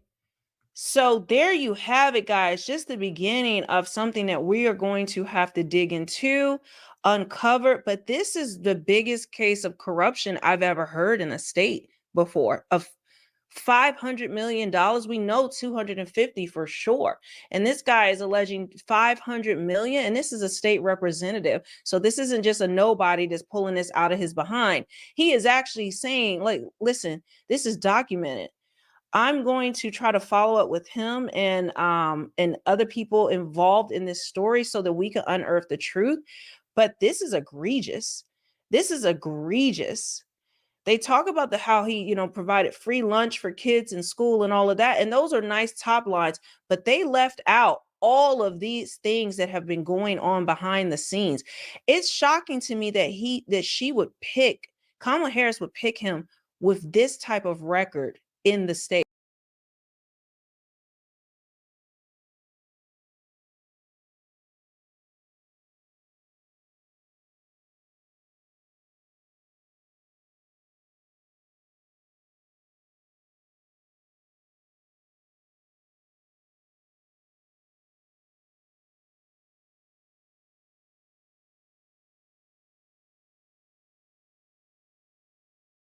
On really quick to address people like me, Black people who are living in places like Chicago and New York. If you guys continue to vote Democrat, if you let them induce you to vote for Kamala because she's a woman of color, those illegal migrants, you think they have taken you guys resources and taken over? It's going to be so much more worse for you guys. So why vote against your own interests and vote for a woman just because she's a woman of color? We've seen what the last 4 years under Joe Biden and VP Kamala, what was happening. So why vote for her? And you're going to continue to get more of that. Wake up, guys. I would never vote against myself. I'm going to tell you guys, in Chicago, especially my Black women, flip Chicago red. Flip it red and let them people up in them Democrats in Chicago know to stop playing with y'all. Because your vote and your voice matters. Vote red come this November and get them Democrats out because they are letting illegal migrants take over. They're going to be the priority, not you. Wake up. What do you mean, wake up? I think that the people that label themselves the most woke are the ones that is the most sleep. Usually those are the ones that's the most broke. Every time I hear somebody talking about go woke, all the time, every single time, they ain't got no money to spend. They ain't nothing but a consumer. They leeching social services like hell, ain't never got off of it. And so she's 100% right. Let me preface this by saying that. And I always like to make sure that I link back down in the description and give the content creator credit because, you know, I like to show love to my content creators regardless of whether I agree with them or not. But she's 100% right. And the reason that she's right is because these people that have been in office, and the reason why y'all need to turn it red is because y'all should have turned it red in the local elections in the first place. Now y'all stuck. Like, for example, you could take Chicago, and y'all stuck with Brandon Johnson for the next 3.5 years. And y'all had Lori Lightfoot before that. If there's ever been a bigger case for diversity, equity, and inclusion and identity politics, it could not have come any more than Lori Lightfoot, who is now being hired by Dayton, Illinois, to investigate Tiffany Henyard to the tune of more than $400 per hour to investigate her to find out where the money went for everybody that voted for Tiffany Henyard. Like, it's a domino effect. It's literally the worst thing that we've seen, and we are worse off than we've ever been.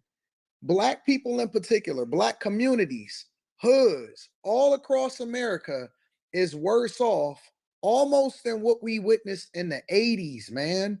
In the 80s, bruh, when the crack epidemic was taking over. Heroin, crack, cocaine, all of that stuff was infiltrated inside of the hood.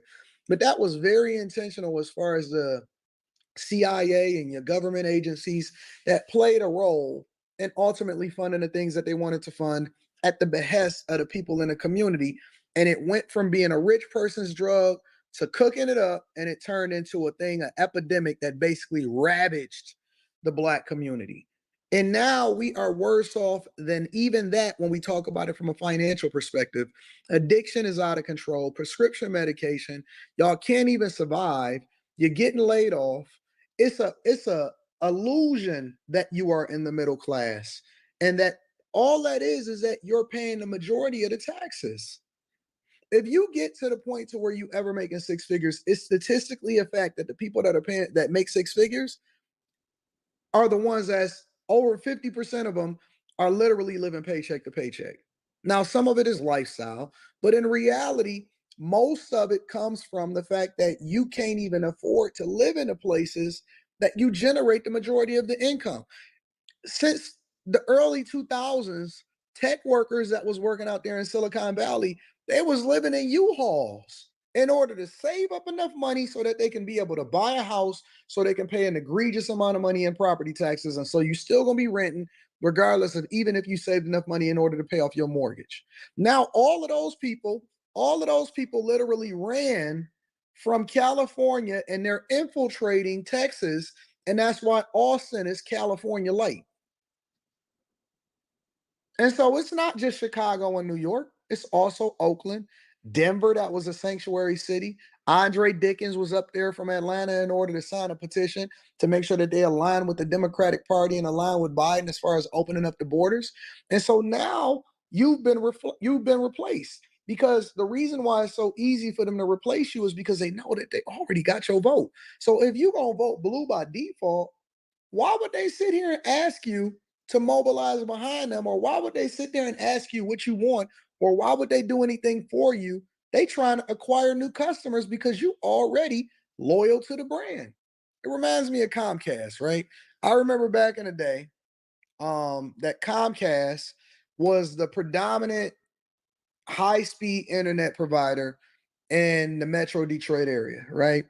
And so all of the incentives would go towards acquiring new customers, and all of the customers that they already had, those were the ones that was having the majority of the problem.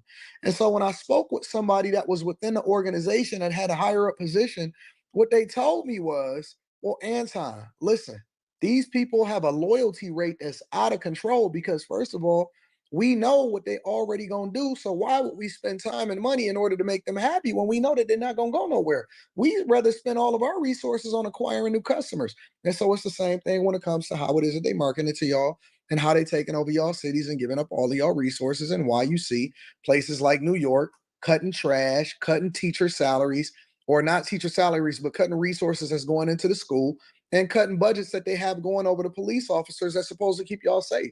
So why would they do that when they know that all they got to do is make sure that they continue to give you what it is that you already signed up for, which is Lori Lightfoot, Brandon Johnson, Eric Adams, Karen Bass, London Breed, Tiffany Henyard, Andre Dickens, all of these people. Why would they do anything different instead of focusing on acquiring new voters? Because that's the name of the game. See, this is how it plays out. Young people typically are more liberal and they vote Democrat when they first get an opportunity to vote because they're engaged and they want to be all vigorous and stuff like that. And they focus on identity politics and they lean on the people from yesteryear that ultimately led them into a burning house, right? And so as they get older and they make more money and they become wiser, usually they switch over to being a little bit more conservative if they're not stuck in their ways. And then they start voting Republican because they realize that the way in which they were taught was wrong. And also on top of that, they also want to make sure that they make things better for the people that they ultimately program to still vote the way that they used to think. And so the name of the game is Democrat acquire new voters. They trying to indoctrinate, and they know that as long as we got new people coming into this country and people having children, that it's still going to go into that. And then they depended on the ignorant people to have the most children, which they usually do. And then Republicans depend on informing people and converting them from being on the Democrat plantation to ultimately wising up and thinking and realizing that, listen, this is the way that we're supposed to go. And I'm not telling you that every single Republican is great because Bush II was absolutely trash. But what I am telling you is that why would they focus on helping you when they know that you already going to vote on your own, or vote against your own best interest, and it's not going to benefit you anyway? It's wasting time and wasting resources when they can be focused on getting a new voter class. Black people turn to gay people turn to immigrants, and so on and so forth. And so the question isn't whether or not you're going to change, because we know what you're going to do. We know where you're going to vote. We know where blue is. They say Biden got 81 million votes. Now, I don't 100% agree with that, but if the numbers is even remotely accurate, that's insane. That's absolutely insane. And that's accounting for the fact that we got low voter turnout rates in a lot of these urban communities. Y'all let me know what y'all think inside of the description. Make sure you tap into the Patreon. Link is in the description. Also, TV.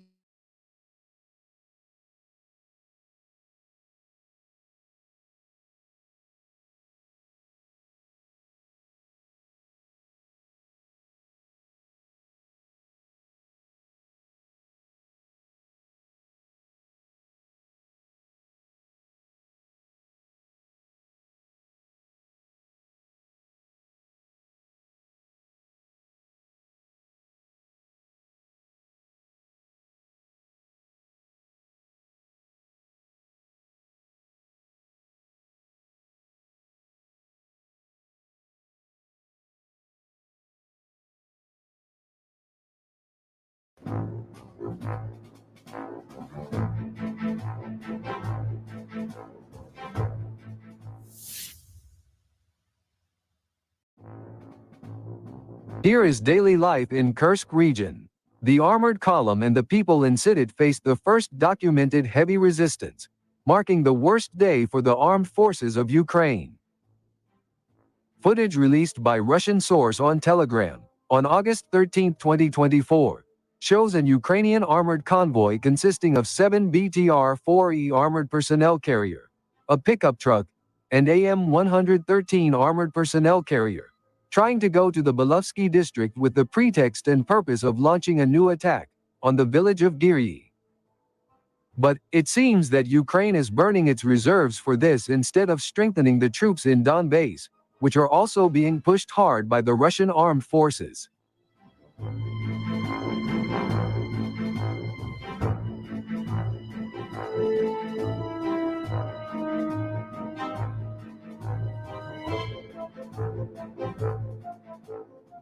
The reckless and completely unsustainable attack of Zelensky's plan is clearly revealed. Their sabotage and reconnaissance group, which penetrated there in the morning, was blocked by Russian troops from former Wagner PMC fighters, who had been carefully prepared. The scene of the destruction of the armored column by FPV drone strikes and explosives, as seen in the screenshot, shows that the initial advance of Ukrainian column turned into a fantastic defeat, due to the unexpected Russian burning in Girii battle.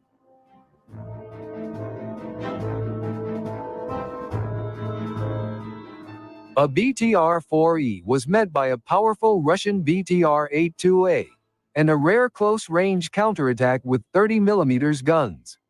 The armor was destroyed when its ammunition burned, while moving with a group of infantry on a village road.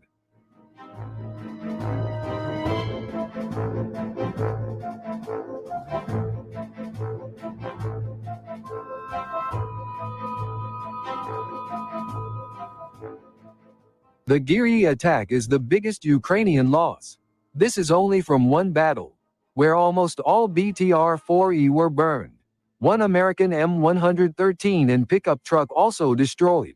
At least 50 Ukrainian infantry and a senator were eliminated. Meanwhile, one BTR-4E consisting of 8 men was captured, abandoned in the Kursk forest area, and became a trophy to be passed on to Chechen troops. Ukrainian reserves are running out, while the Russian advance in the east is accelerating.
At the moment, the International Military Technical Forum Army 2024 is taking place in Moscow.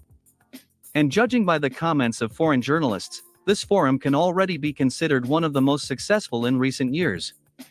This year, delegations from 83 countries came to Moscow. 40 countries have sent their defense ministers and chiefs of general staff to Moscow. All this indicates that the countries of the world are very interested in new developments in the Russian defense industry, especially given the fact that Russian weapons are constantly being upgraded and improved based on the experience gained during a special military operation in Ukraine.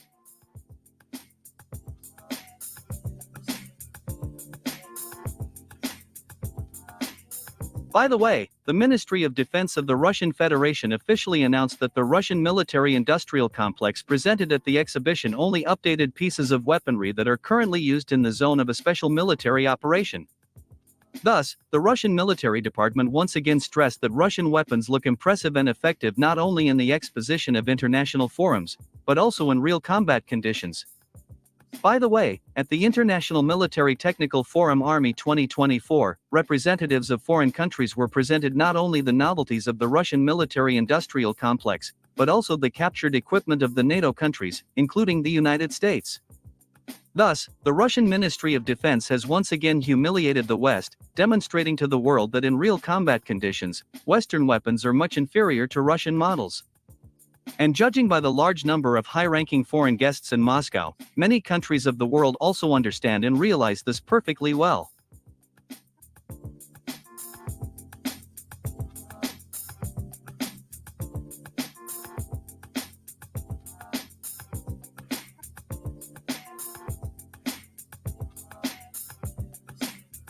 Against this backdrop, I would like to draw your attention to the statement by the first Deputy General Director of Rostec State Corporation, Vladimir Artyakov. In particular, during an interview with journalists, he officially stated that the command of the British Army was completely disappointed in the combat qualities of the British Challenger 2 tanks, which London handed over to Kiev in May 2023. Moreover, Vladimir Artyakov confirmed that Britain had already withdrawn all its tanks from Ukraine.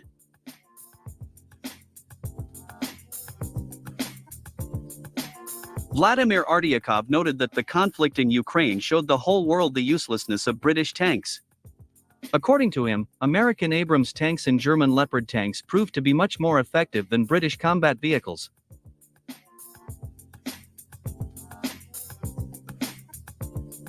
Let me remind you that in 2023, London handed over 14 units of Challenger 2 tanks to the armed forces of Ukraine. And during all this time, British tanks had never participated in the fighting against Russian troops. However, even though the British combat vehicles were in the rear, at a sufficiently large distance from the combat contact line, the Russian troops still managed to destroy 2 British tanks.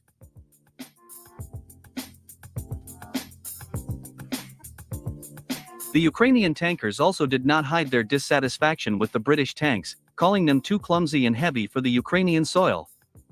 In addition, the Ukrainian tankers noted that the British tanks have very weak armor and an ineffective turret, which is not designed for intensive fighting on the battlefield. All this forced the Ukrainian High Military Command to keep British tanks in the rear, protecting them from imminent destruction.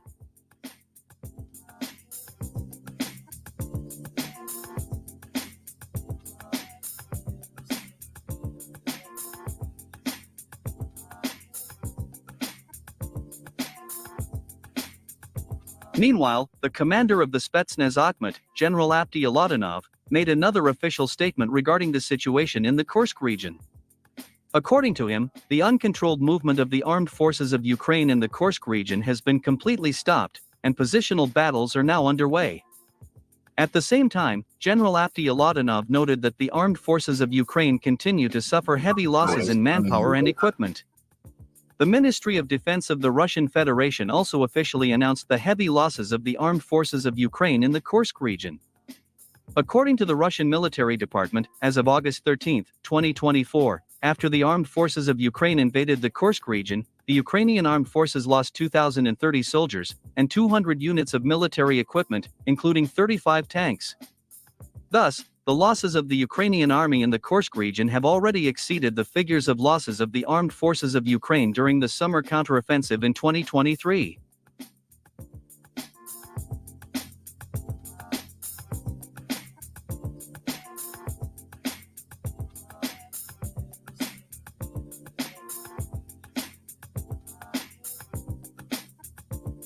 Meanwhile, Western military experts from numerous analytical centers refuted the words of the Commander-in-Chief of the Armed Forces of Ukraine, General Alexander Syrsky, that the Ukrainian army allegedly controls 1,000 square kilometers of territory in the Kursk region. According to military experts, as of August 13, 2024, the armed forces of Ukraine captured 800 square kilometers of the territory in the Kursk region. At the same time, experts noted that the Ukrainian army does not fully control this territory, and that in many areas the armed forces of Ukraine continue to retreat slowly. Simply put, Western experts admitted that the Ukrainian armed forces invaded the Kursk region in the area of the Sudza gas measuring station and immediately scattered in different directions without having a clear military purpose or understanding what to do next. Moreover, the Ukrainian armed forces have not yet drawn a clear combat contact line in the Kursk region, and have not established firm control over the territories where they are currently located. Therefore, experts assert that everything that is happening in the Kursk region is not critical for the Russian army, and that the actions of the armed forces of Ukraine resemble the actions of partisan detachments, rather than a well-organized army capable of capturing and holding cities and towns.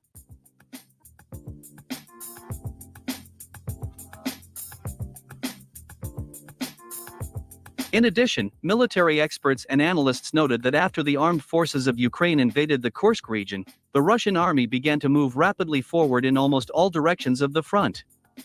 The successes of the Russian army in the Pokrovsk direction of the front are especially noticeable. In the last few days alone, the Russian army has taken control of 5 settlements in this direction of the front, including such strategic urban-type villages as Ivanovka and Lysyknoy. In total, over the past 30 days, the Russian army has established full control over 19 settlements, including the city of Krasnogorovka.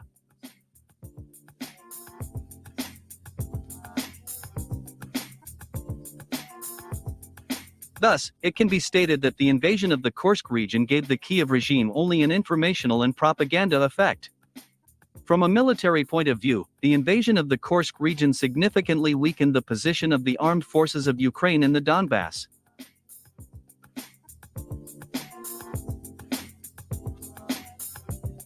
General Sersky continues to throw brigades of the armed forces of Ukraine into the Kursk region, removing them from other directions of the front. All this led to the fact that some weakened units of the armed forces of Ukraine began to flee Donbass, giving large areas of territory to Russian troops almost every week.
But before we get there, the hot news this morning here on the East Coast of the United States is what the Western press claims is deeper incursions into Russia by the Ukrainian military. Can you shed some light on this? How serious is this invasion of Russia by Ukraine? Is it a serious military setback for the Russians as the Western press is portraying it, or is it just a PR stunt for negotiating purposes concocted by the Ukrainians? Essentially, Judge, it's a costly PR stunt.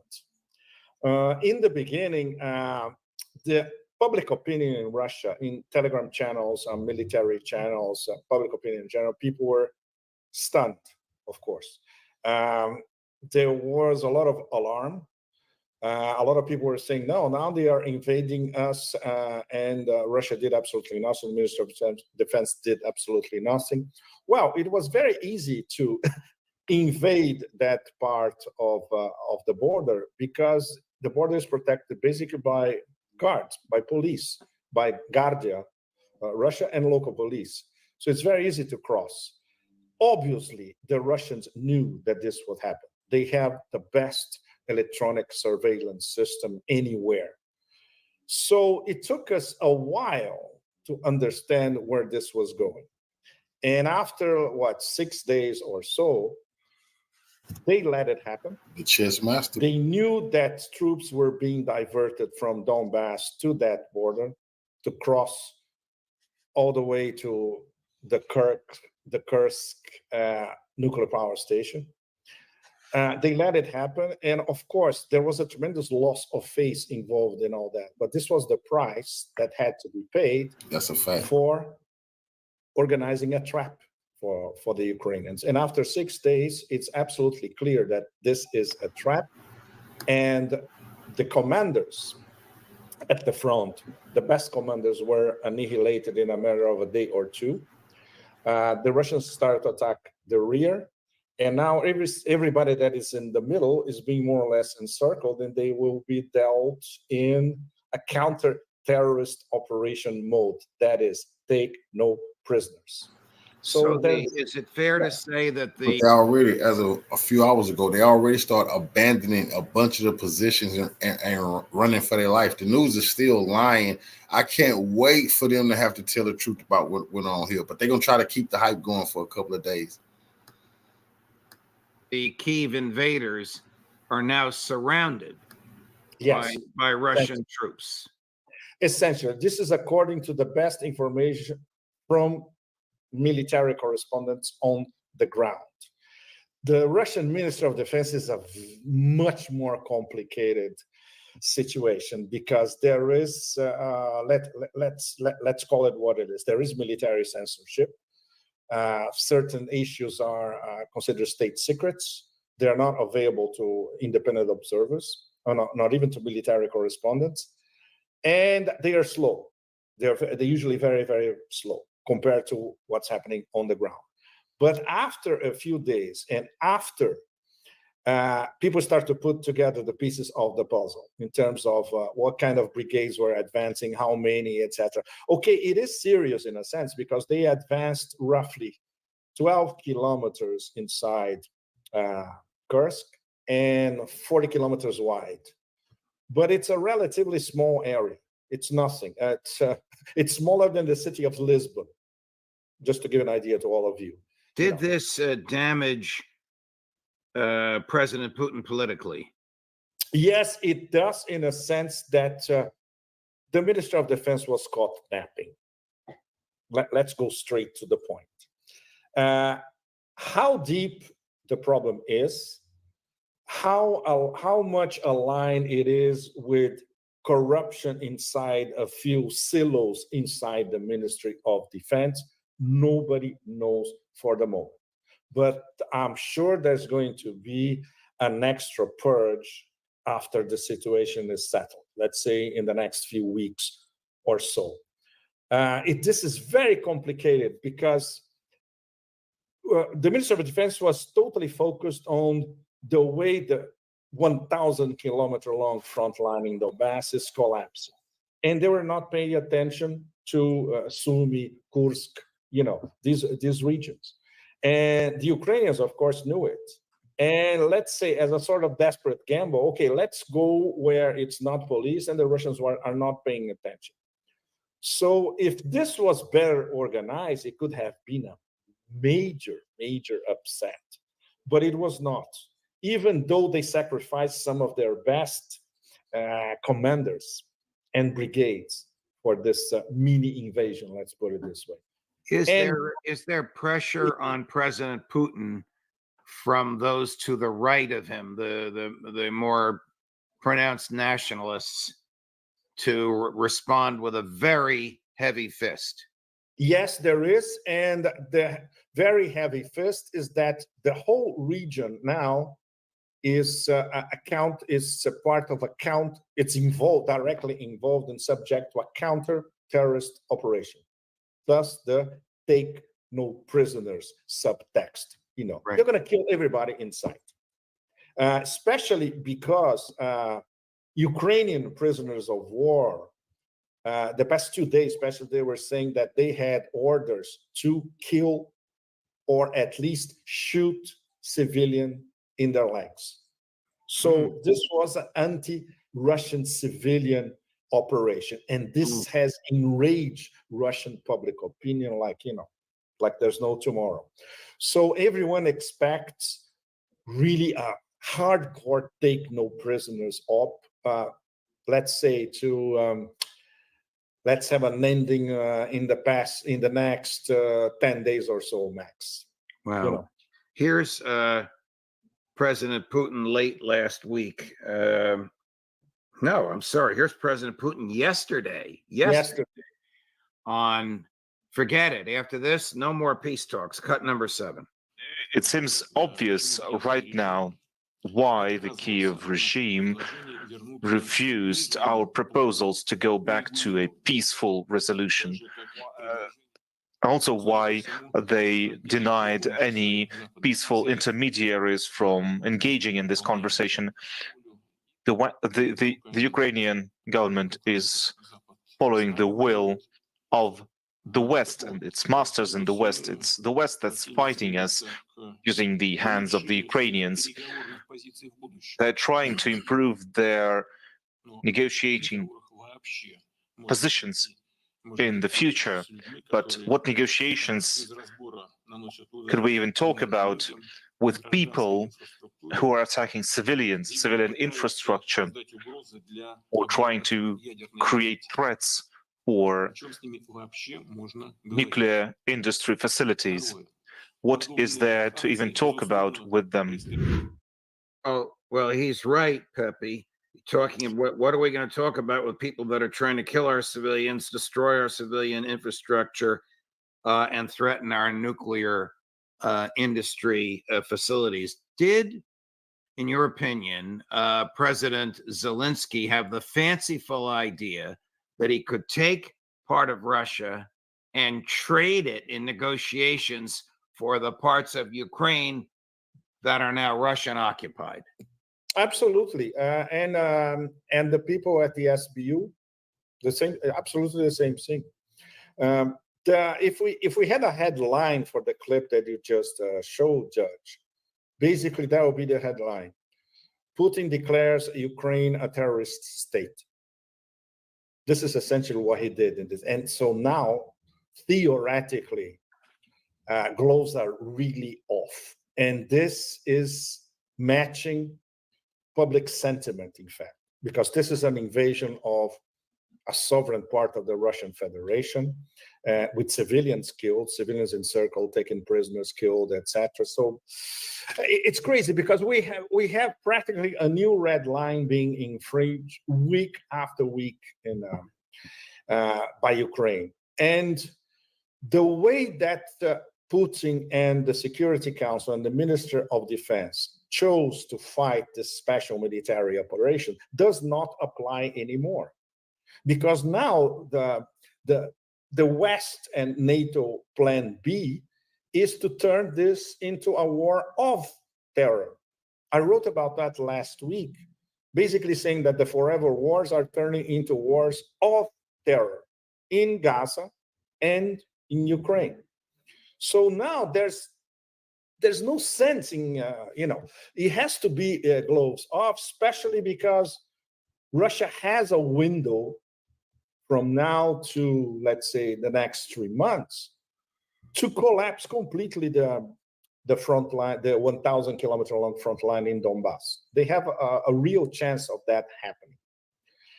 So, and the feeling that you get when you are in Moscow discussing with people close to power or diplomats or businessmen, etc., this is an almost war. And we need to go to the head of the snake, and we need to solve this thing maximum till the end of the year. Now it's pressing.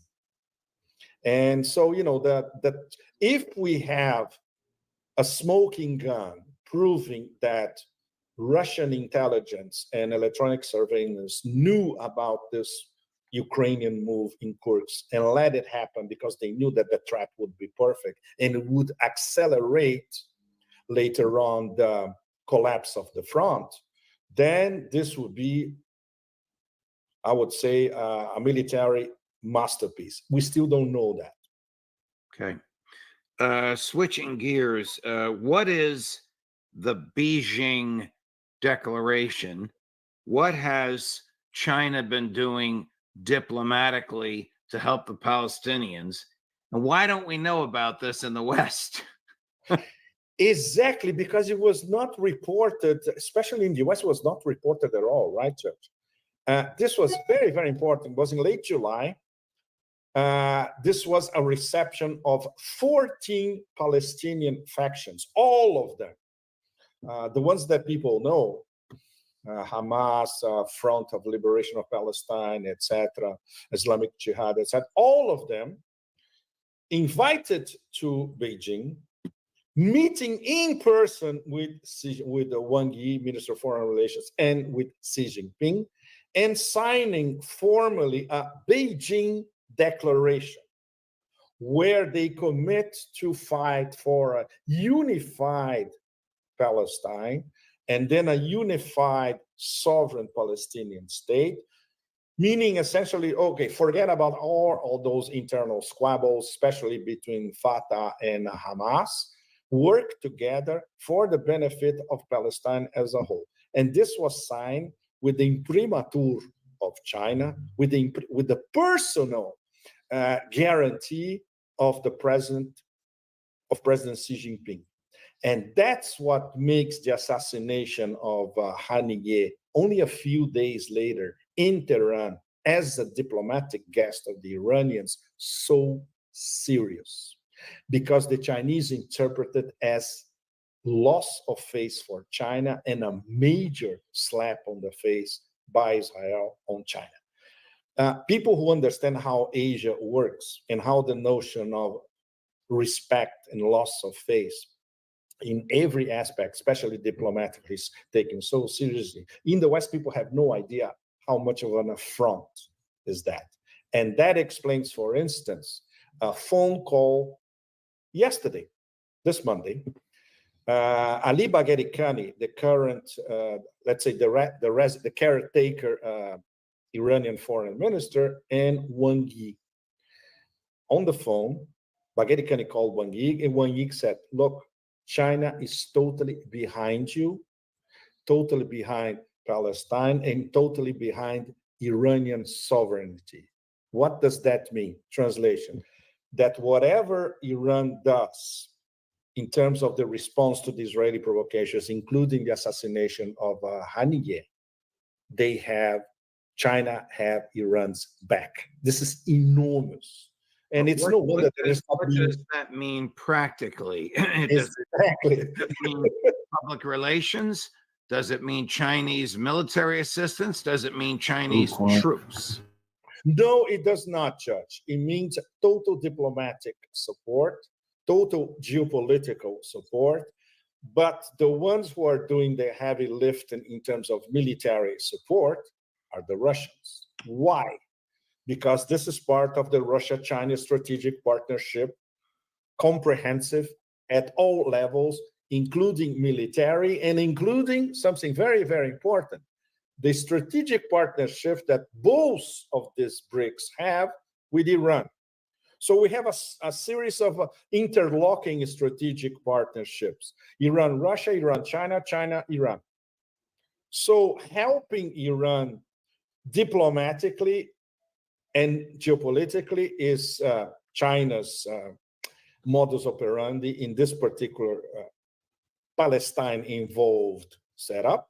And Russia is also involved militarily. All those Russian cargo planes that landed in Iran these past few days, especially last week.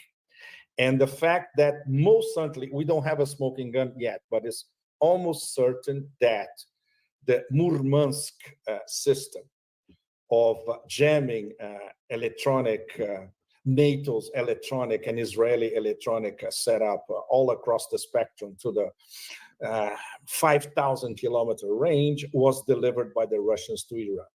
Not to mention a few S-400 defense systems. So this is really, really, really serious. Of course. What you have just described, yes, does the American State Department, the American Department of Defense, and the White House know about it? I'm talking about the interlocking diplomatic relationships from and after the Beijing Declaration, uncovered in the Western press. Does the U.S. government know about this? Do they grasp the seriousness of it? If they do, Judge, they don't let it know.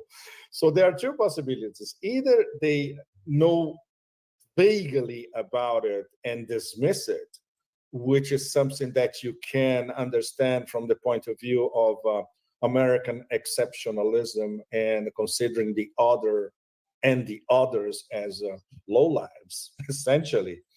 Or they actually don't know because they don't understand the details. And this is quite possible considering that they're on-the-ground intelligence in terms of how the Politburo works in China and how the the Security Council works in Moscow is very, very sketchy.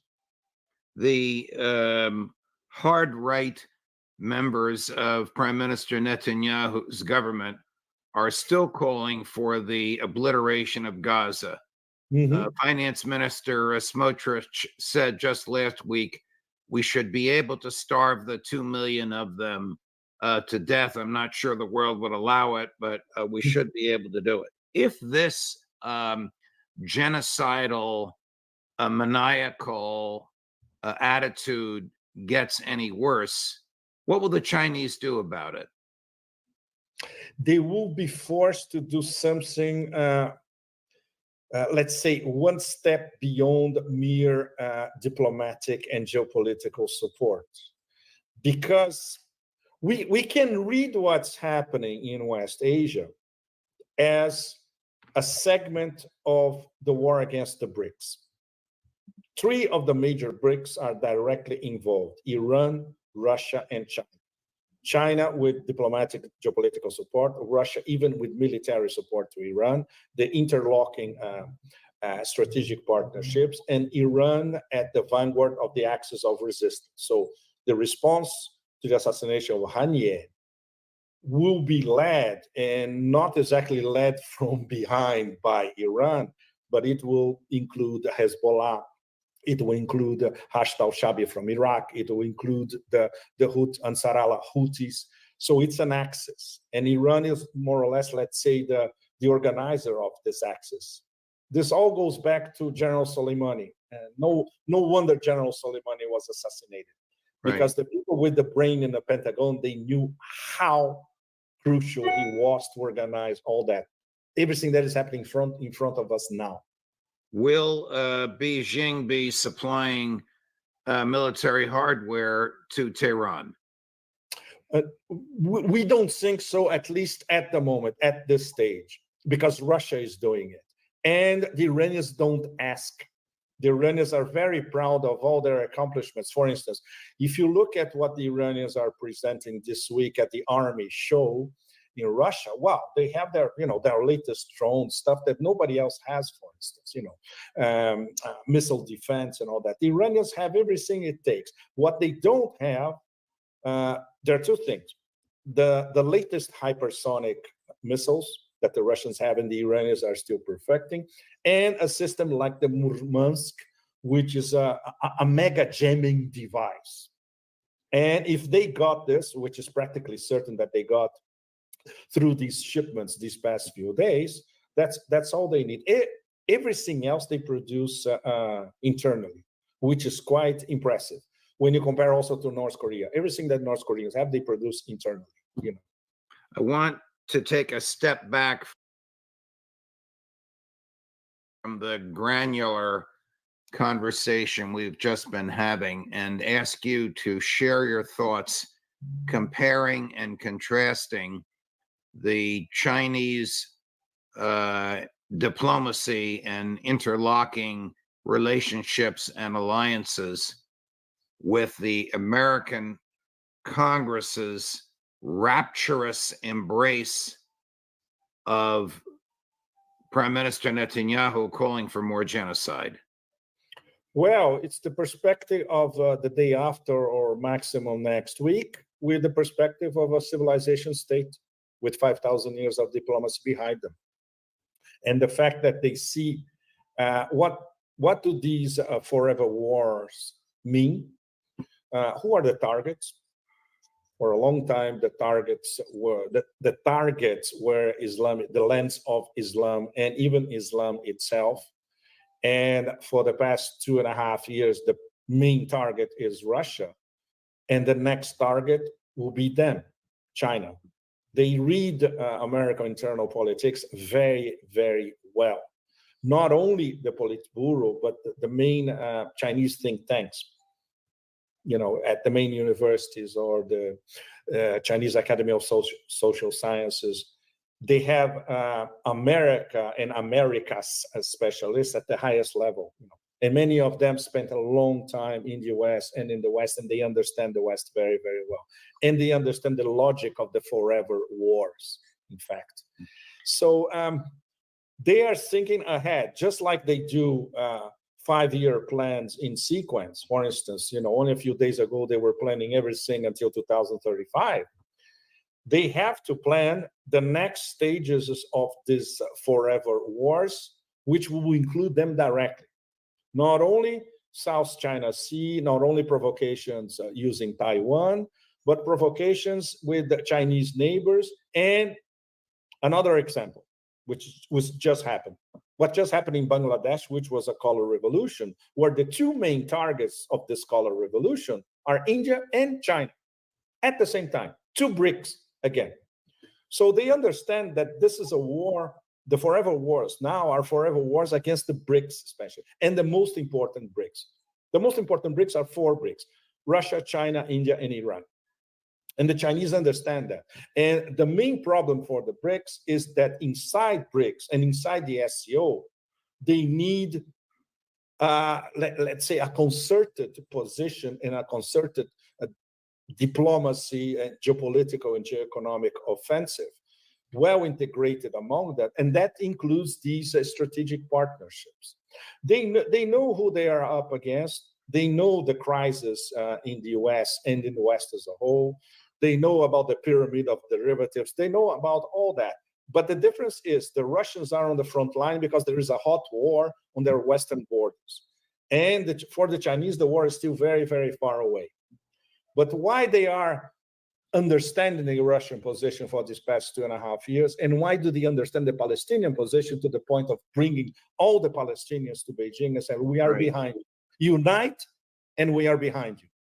Here is Russian Foreign Minister Sergei Lavrov. This is just a few weeks ago, but with I think you'll agree, excellent grasp of America's view of its own hegemony. He's at the UN. When the United States entered the world stage in Afghanistan, Iraq, Libya, how did it end? What peaceful changes for the better occurred there? Now, when they repeat like a mantra, we will support Ukraine for as long as it takes, I'm curious, how long will it take? Like in Afghanistan, where it took 20 years to realize that you lost, or in Iraq, where you also left. Although now you are trying to stay despite the Iraqi parliament's decision that the US should withdraw its troops. Or like in Libya, where the state collapsed, and now everyone is trying to piece it back together. A multipolar world is a reality. It's not something someone invented. He's got an excellent grasp on what's going on. Last question. You and I have not spoken since Prime Minister Netanyahu received 58 standing ovations in an hour-long speech at the U.S. Congress, a response that our colleague and friend, Professor Jeff Sachs, described as rapturous. Yes. And the longest of those was terrible. The longest of those standing ovations was when he condemned the freedom of speech, condemning the demonstrators outside the building. How did the world, not the West, the rest of the world, view this lapdog response by the American Congress to this over-the-top bellicosity by the Israeli Prime Minister? Especially around here in Southeast Asia, in Asia as a whole, in Central Asia, in West Asia, for obvious reasons, across Eurasia, most of Africa, and great parts of Latin America. This was the graphic illustration of a perpetual wag the dog, in fact, where we don't know who the dog is and where the tail of the dog is and which way they're going. This was really tragic from the point of view of the image of America as a beacon of fairness, freedom, liberty, etc.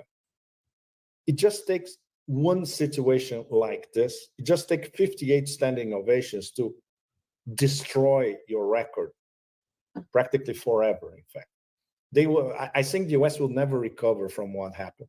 You cannot endorse a genocide in the 21st century, period. And this is what we saw.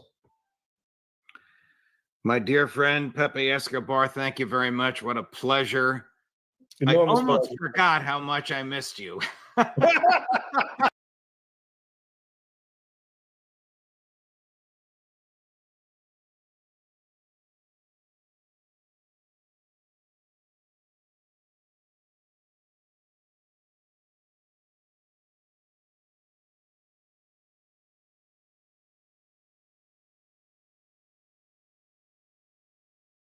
Richard Medhurst is one of our favorite guests, with ratcheting up some of the biggest audience numbers. That's why we call on him quite as often as we do, and he always kindly accepts our invitation.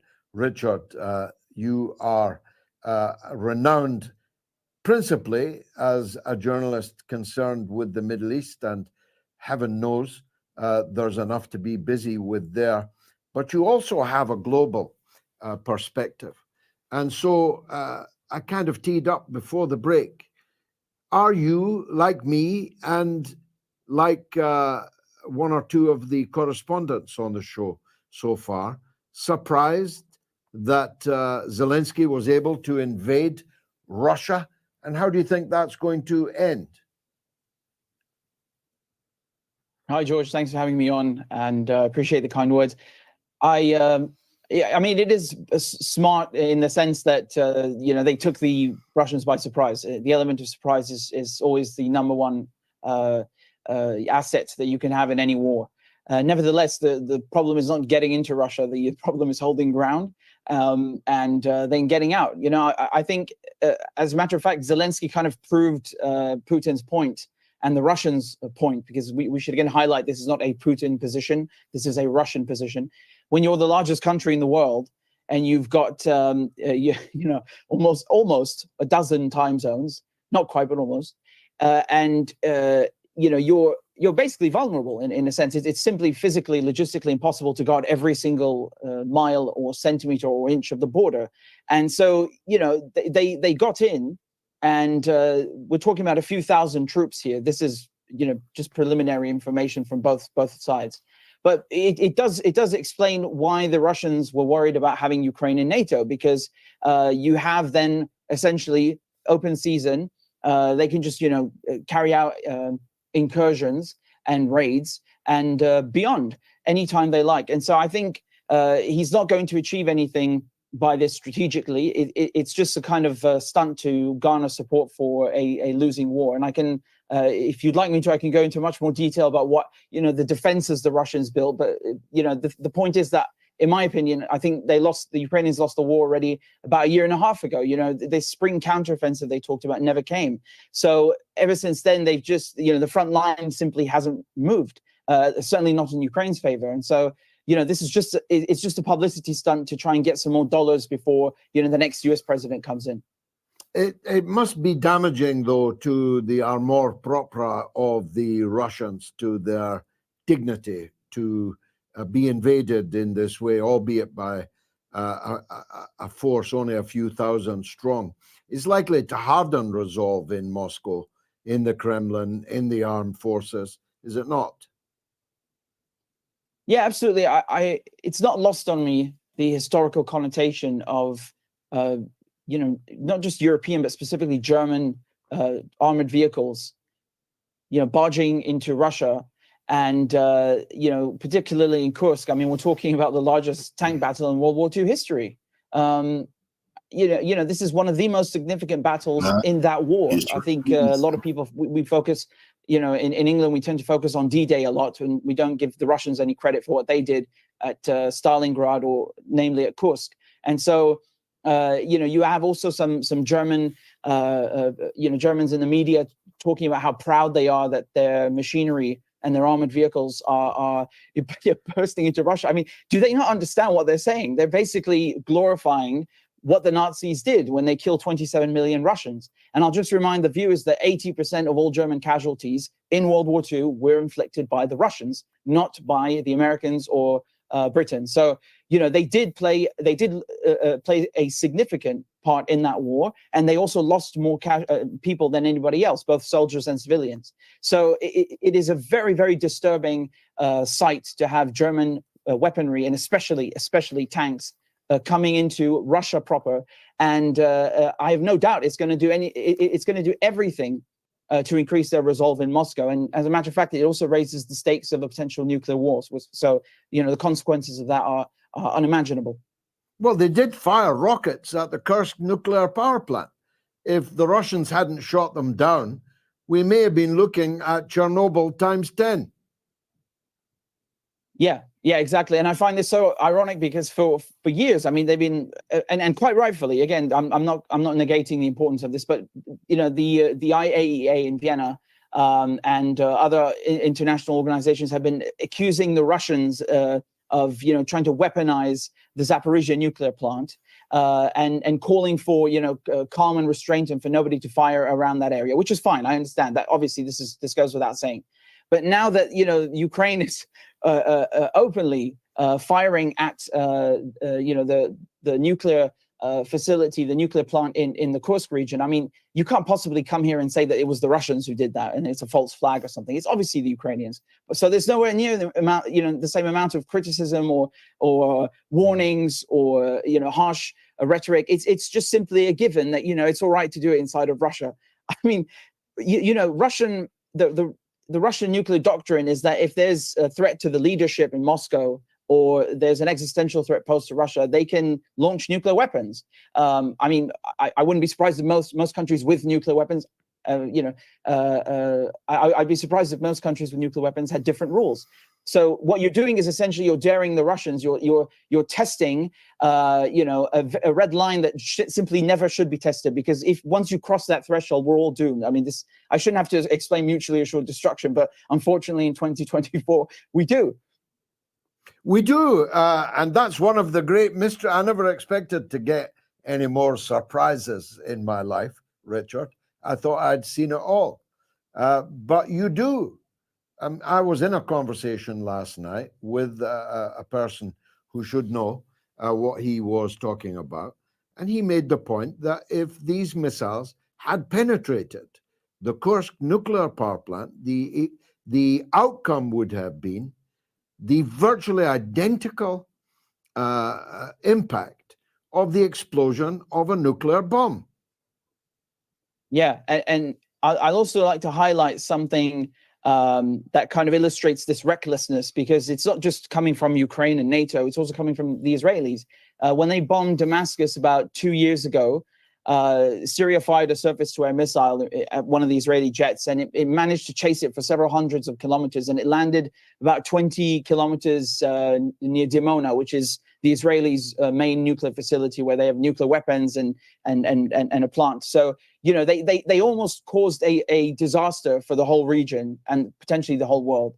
But, you know, just by wantonly bombing Syria every week. And another thing is that the Israelis are notorious for not just assassinating Iranian nuclear officials and scientists, but also bombing the nuclear facilities themselves. I mean, how is this not reckless? Does this not potentially cause a nuclear meltdown like in Chernobyl or worse? You know, they've done this at Natanz. They have done this all around Iran's nuclear facilities, which again are you know, filled with IAEA cameras. They've got special seals. Iran is the most inspected country in the world for nuclear weapons. Excuse me, by nuclear inspectors for nuclear weapons. So we know they don't have them. But nevertheless, the Israelis make this excuse and use this excuse to go and cause potential nuclear meltdowns. And we see the same recklessness in Ukraine being carried out against Russia. I think this is, I don't understand, you know, what kind of game these people are playing, because it really is the end of the world if it goes that far. You know, there's no turning back afterwards. So, you know, when we look at what they're doing in Palestine, I suppose we shouldn't really be surprised, because they really are hell bent on killing humanity, and I mean that in the literal and also in the spiritual sense. With all of this barbarism we're seeing on a daily basis, George. Well, every week's barbaric in Gaza over the last almost 1 year now, getting up to 1 year, 11 months. But this was a particularly barbaric week. Not only were there multiple bombing attacks on schools where were sheltered hundreds of women and children, but there was the deliberate bombing at dawn, exactly as the Fajr prayer was beginning, a massacre that killed more than 100 people. So devastating was the attack that no single complete body survived. The remains were put in plastic bags and weighed 40 kilos for a child, 80 kilos for an adult. Here's your plastic bag of anybody's remains. Go and bury them. As I put it in a tweet which has gone viral, if the Muslim world really existed as a political unit, as many think it could, almost everyone thinks it should, then that would have been the last straw, wouldn't it? The massacre of the Fajr prayers. Yeah. Yes, George, absolutely. And the irony is that who is putting fuel in the Israeli jets and tanks? It's Azerbaijan through Turkey. No word on the genocide. You know, Erdogan he talks a good one, but he doesn't do anything about it. Saudi Arabia, Qatar, the UAE, Jordan, Egypt, all providing logistical support, economic support, missile defense, you name it, right? So through one form or another, these majority Muslim countries are subsidizing and helping this Israeli genocide to continue. It's an outrage. It's an outrage, honestly. And I don't know how these people sleep at night. I mean, we are talking about liquidated human beings, physically liquidated. I mean, what you were just describing, how they put people in bags because they couldn't recognize them. How does that not enrage anyone, Muslim or otherwise? How does that not make someone just completely, lose it? Honestly, I mean, can you imagine if this had happened in the West?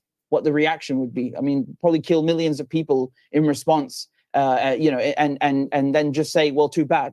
I sometimes tell myself we should be thankful that the Palestinians are not vengeful, spiteful people, because after everything that's been done to them, never mind yesterday, we really should thank our lucky stars. We don't deserve their forgiveness. We don't deserve their mercy.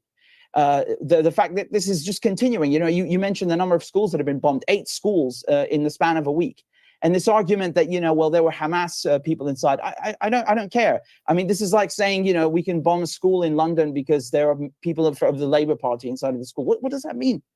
Or there's some members of the armed forces paying a visit there. We can just bomb the school and kill, hundreds of people. What does that mean? That's a ridiculous argument. Not to mention that you'd have to be trusting Israel to tell the truth in the first place, right? But even then, it doesn't make any sense. Schools are protected civilian infrastructure. Even if they're used for military purposes and they lose that status, the civilians that are inside do not lose their status as civilians. You cannot just murder, tenfold or 10 times the amount of civilians for an immaterial military gain. And in addition to that, I should just note that the photographs and the names released by the Israelis are simply, they're just random names and photos that they picked. These are not Hamas commanders. They took 16 hours to publish the names. Now, if you're murdering 100 people and you're absolutely certain of who you're targeting, why would you wait 16 hours to release those names? How come some of these people that are listed are dead? They were killed days before the attack. How are they, alive in the school again? I mean, this is farcical at this point, but, no Western journalists, no Western media organizations are going to scrutinize what the Israelis put out. The Israelis commit crimes, investigate themselves, and absolve themselves of the worst atrocities we've seen since World War II. Finally, Richard, there are several points of view. The Houthi spokesman in Yemen said that the Iranian and resistance retaliation to Israel was underway. Fox News in the US, quoted by Colonel Douglas McGregor, say that any moment the Iranian attack will begin. What's your take on what's likely to happen and when? Well, I think we've come a long way since, let's say, 10, 15 years ago, where the Israelis would assassinate Imad Mughniyeh or Sheikh Ahmed Yassin, and then the resistance would say we'll respond at a time and in place of our choosing, and then we'd have to wait for 2 decades. Now we're talking about days, weeks, and I think it's part of the it's not necessarily the element of surprise that is the advantage here. It's just simply keeping the adversary on edge not knowing when the attack is going to come.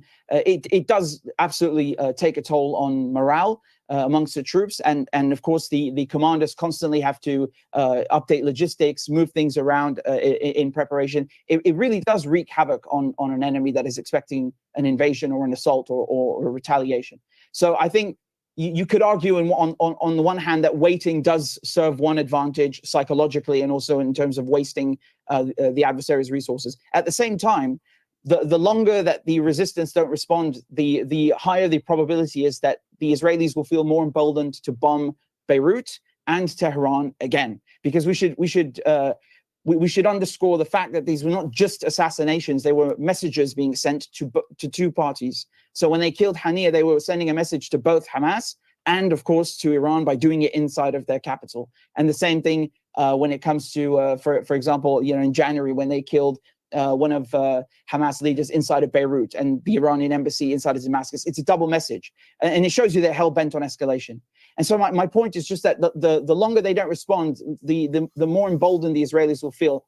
The resistance need to reestablish deterrence, because during the last 10 months, they've been able to chip away at Israel's defenses on the Lebanese front in terms of the Iron Dome batteries, command and control centers, reconnaissance, early warning systems, slowly but surely chipping away at them and pushing the front line against the Israelis in their direction and to Hezbollah's advantage. And the settlements are on fire. People are leaving.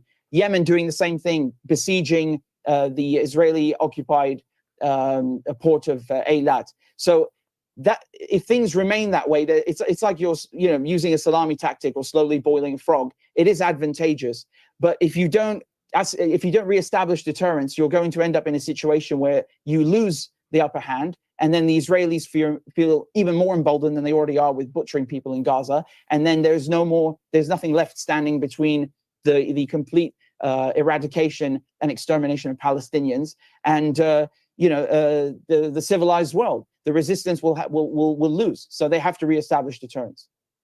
Richard Medhurst, as always, tour de force. Thanks for joining us on the Mother.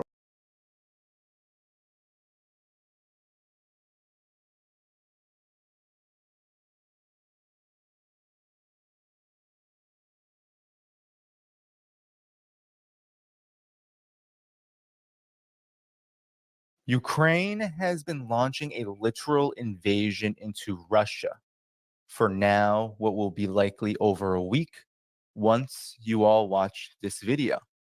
And this invasion, which of course is rubber stamped by NATO, has injected a level of enthusiasm not seen since the Western mainstream media hyped up the 2023 counteroffensive, which ended up failing. But really, we haven't seen this kind of enthusiasm for a literal action, one that is undergoing, an operation that is ongoing, since the 2022 offensive launched by Ukraine, which saw Russia have to pull back from many key areas of the front line.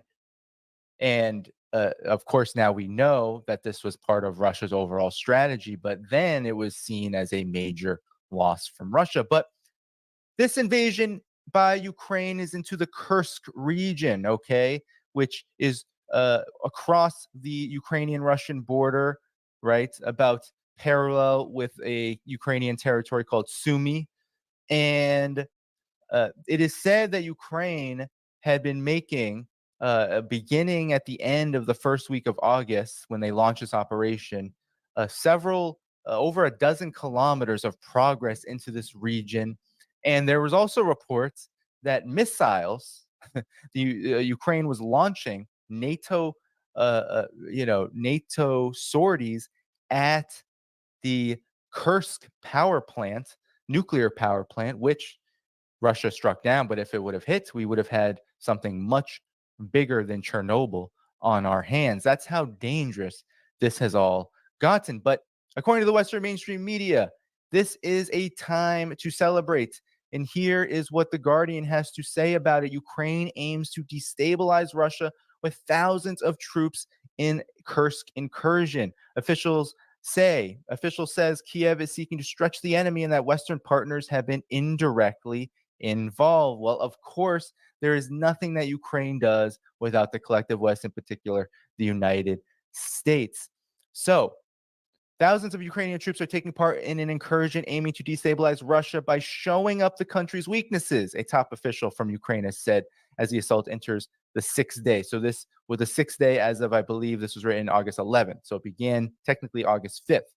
We're on the offensive, okay, says this unnamed official.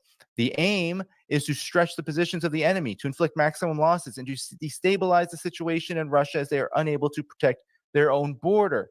And I'm going to show you with a wonderful analysis of the battlefield situation by Brian Berletic, why this is so absolutely and incredibly stupid of Ukraine, an incredibly stupid move. This is a dumb move. This is not a good move. This is not a strategic move.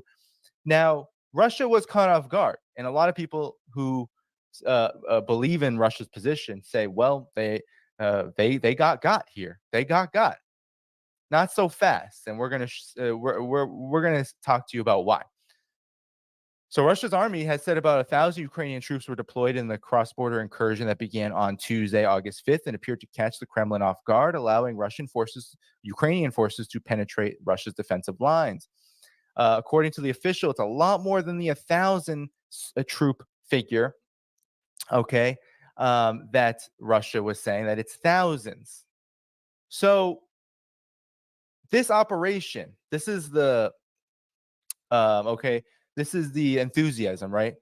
Ukrainian troops are advancing several kilometers into the Kursk region, forcing Russia's army and to Russia in reserves and extra equipment. Neither side has given precise details of the forces committed. Russia has evacuated tens of thousands of civilians, and Ukraine has also evacuated thousands of people from the Sumy region across the border, which I was telling you about.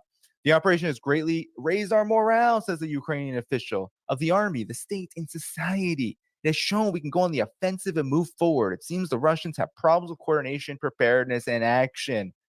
But the official explained there have been little effect so far on fighting in the east. That's unchanged. Their pressure in the east continues. They're not pulling troops out of that area. The intensity of Russian attacks has gone down only a little bit. There's no idea of annexation. We are operating in strict accordance with international law, which is hilarious because literally the United States and NATO have armed Ukraine to the teeth and have green-lighted attacks on Russian territory, and now Ukraine is invading Russian territory. That's akin to international law. That's hypocrisy, because this is what they've been claiming Russia has been doing all of this time. But let us get into, the nuts and bolts of this invasion. And Brian Berletic published this great video, which we are going to react to, because his analysis of the situation is really important, because he is going to tell you about what is happening actually on the battlefield and how it relates to this Kursk invasion. It does not spell optimism for Ukraine, as we're hearing in the Western mainstream media. Here we go. Ukraine decided to take some of its best units off the line of contact that they are incapable of holding and sent them on an incursion into Kursk, Russia. This is inside pre-2014 Russian borders. Indisputably, internationally recognized Russian territory. And this is the first time the Ukrainian government has openly done this. They had done this before in Belgorod, but they had claimed at the time that these were militant groups separate from the Ukrainian government, even though they were using Ukrainian military equipment and also American military equipment. So it was obviously a Ukrainian government operation, but they were attempting to maintain some sort of plausible deniability. In this case, they're not even trying to do that. They're just openly sending their forces into Kursk. Let's take a look at the battlefield. This is via liveuamap.com. It is a pro-Ukrainian live map. Keep that in mind as we look at it. And as I've been pointing out every single week, Russian forces continue to advance along the entire line of contact, including right now. And you can see all these red rifle icons. This is where Russian forces are pushing. You can see it extends along the entirety of the line of contact from west of Donetsk and Avdiivka into New York. There's a Ukrainian town called New York. They're advancing towards Toretsk. They are moving into Chasiv Yar, which is really important. Chasiv Yar, that is a key logistical hub.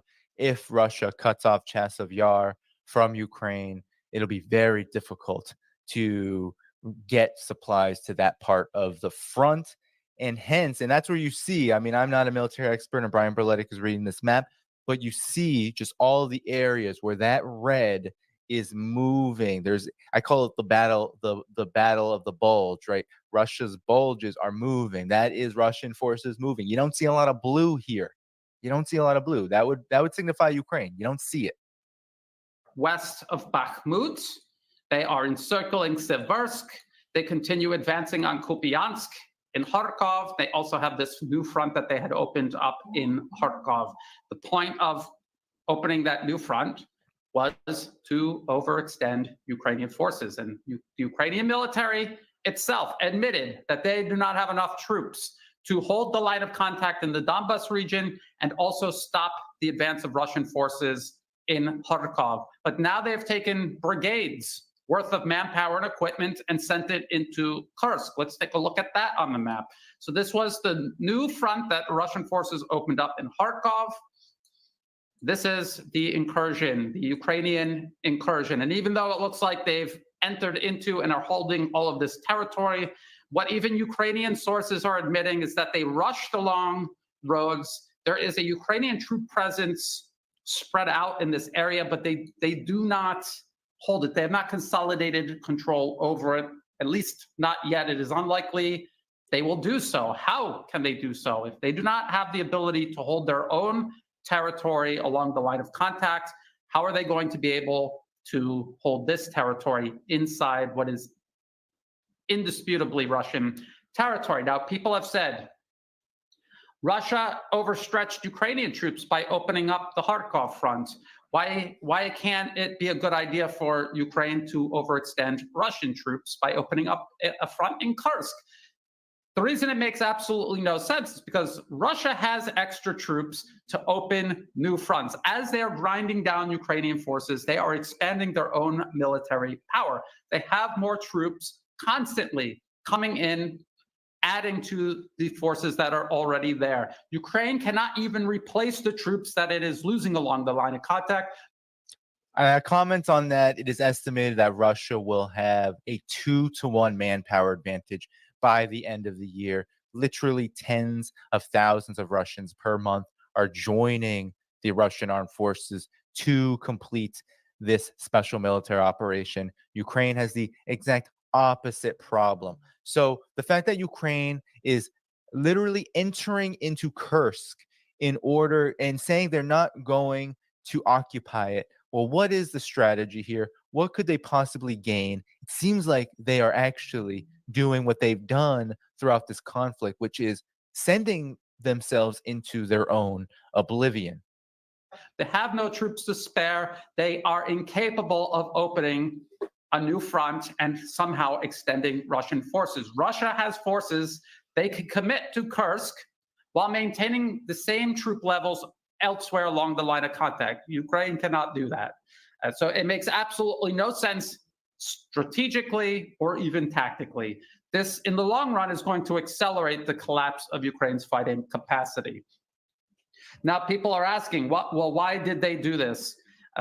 Is this an attempt to seize and hold territory and have a bargaining chip with Russia? That is what we are hearing. And I'm going to end it here because I am going to pull up the document that the Rand Corporation completed and wrote in 2019 about what their plan for Russia has been all along and why Ukraine is so just ripe to be the sacrificial lamb for NATO.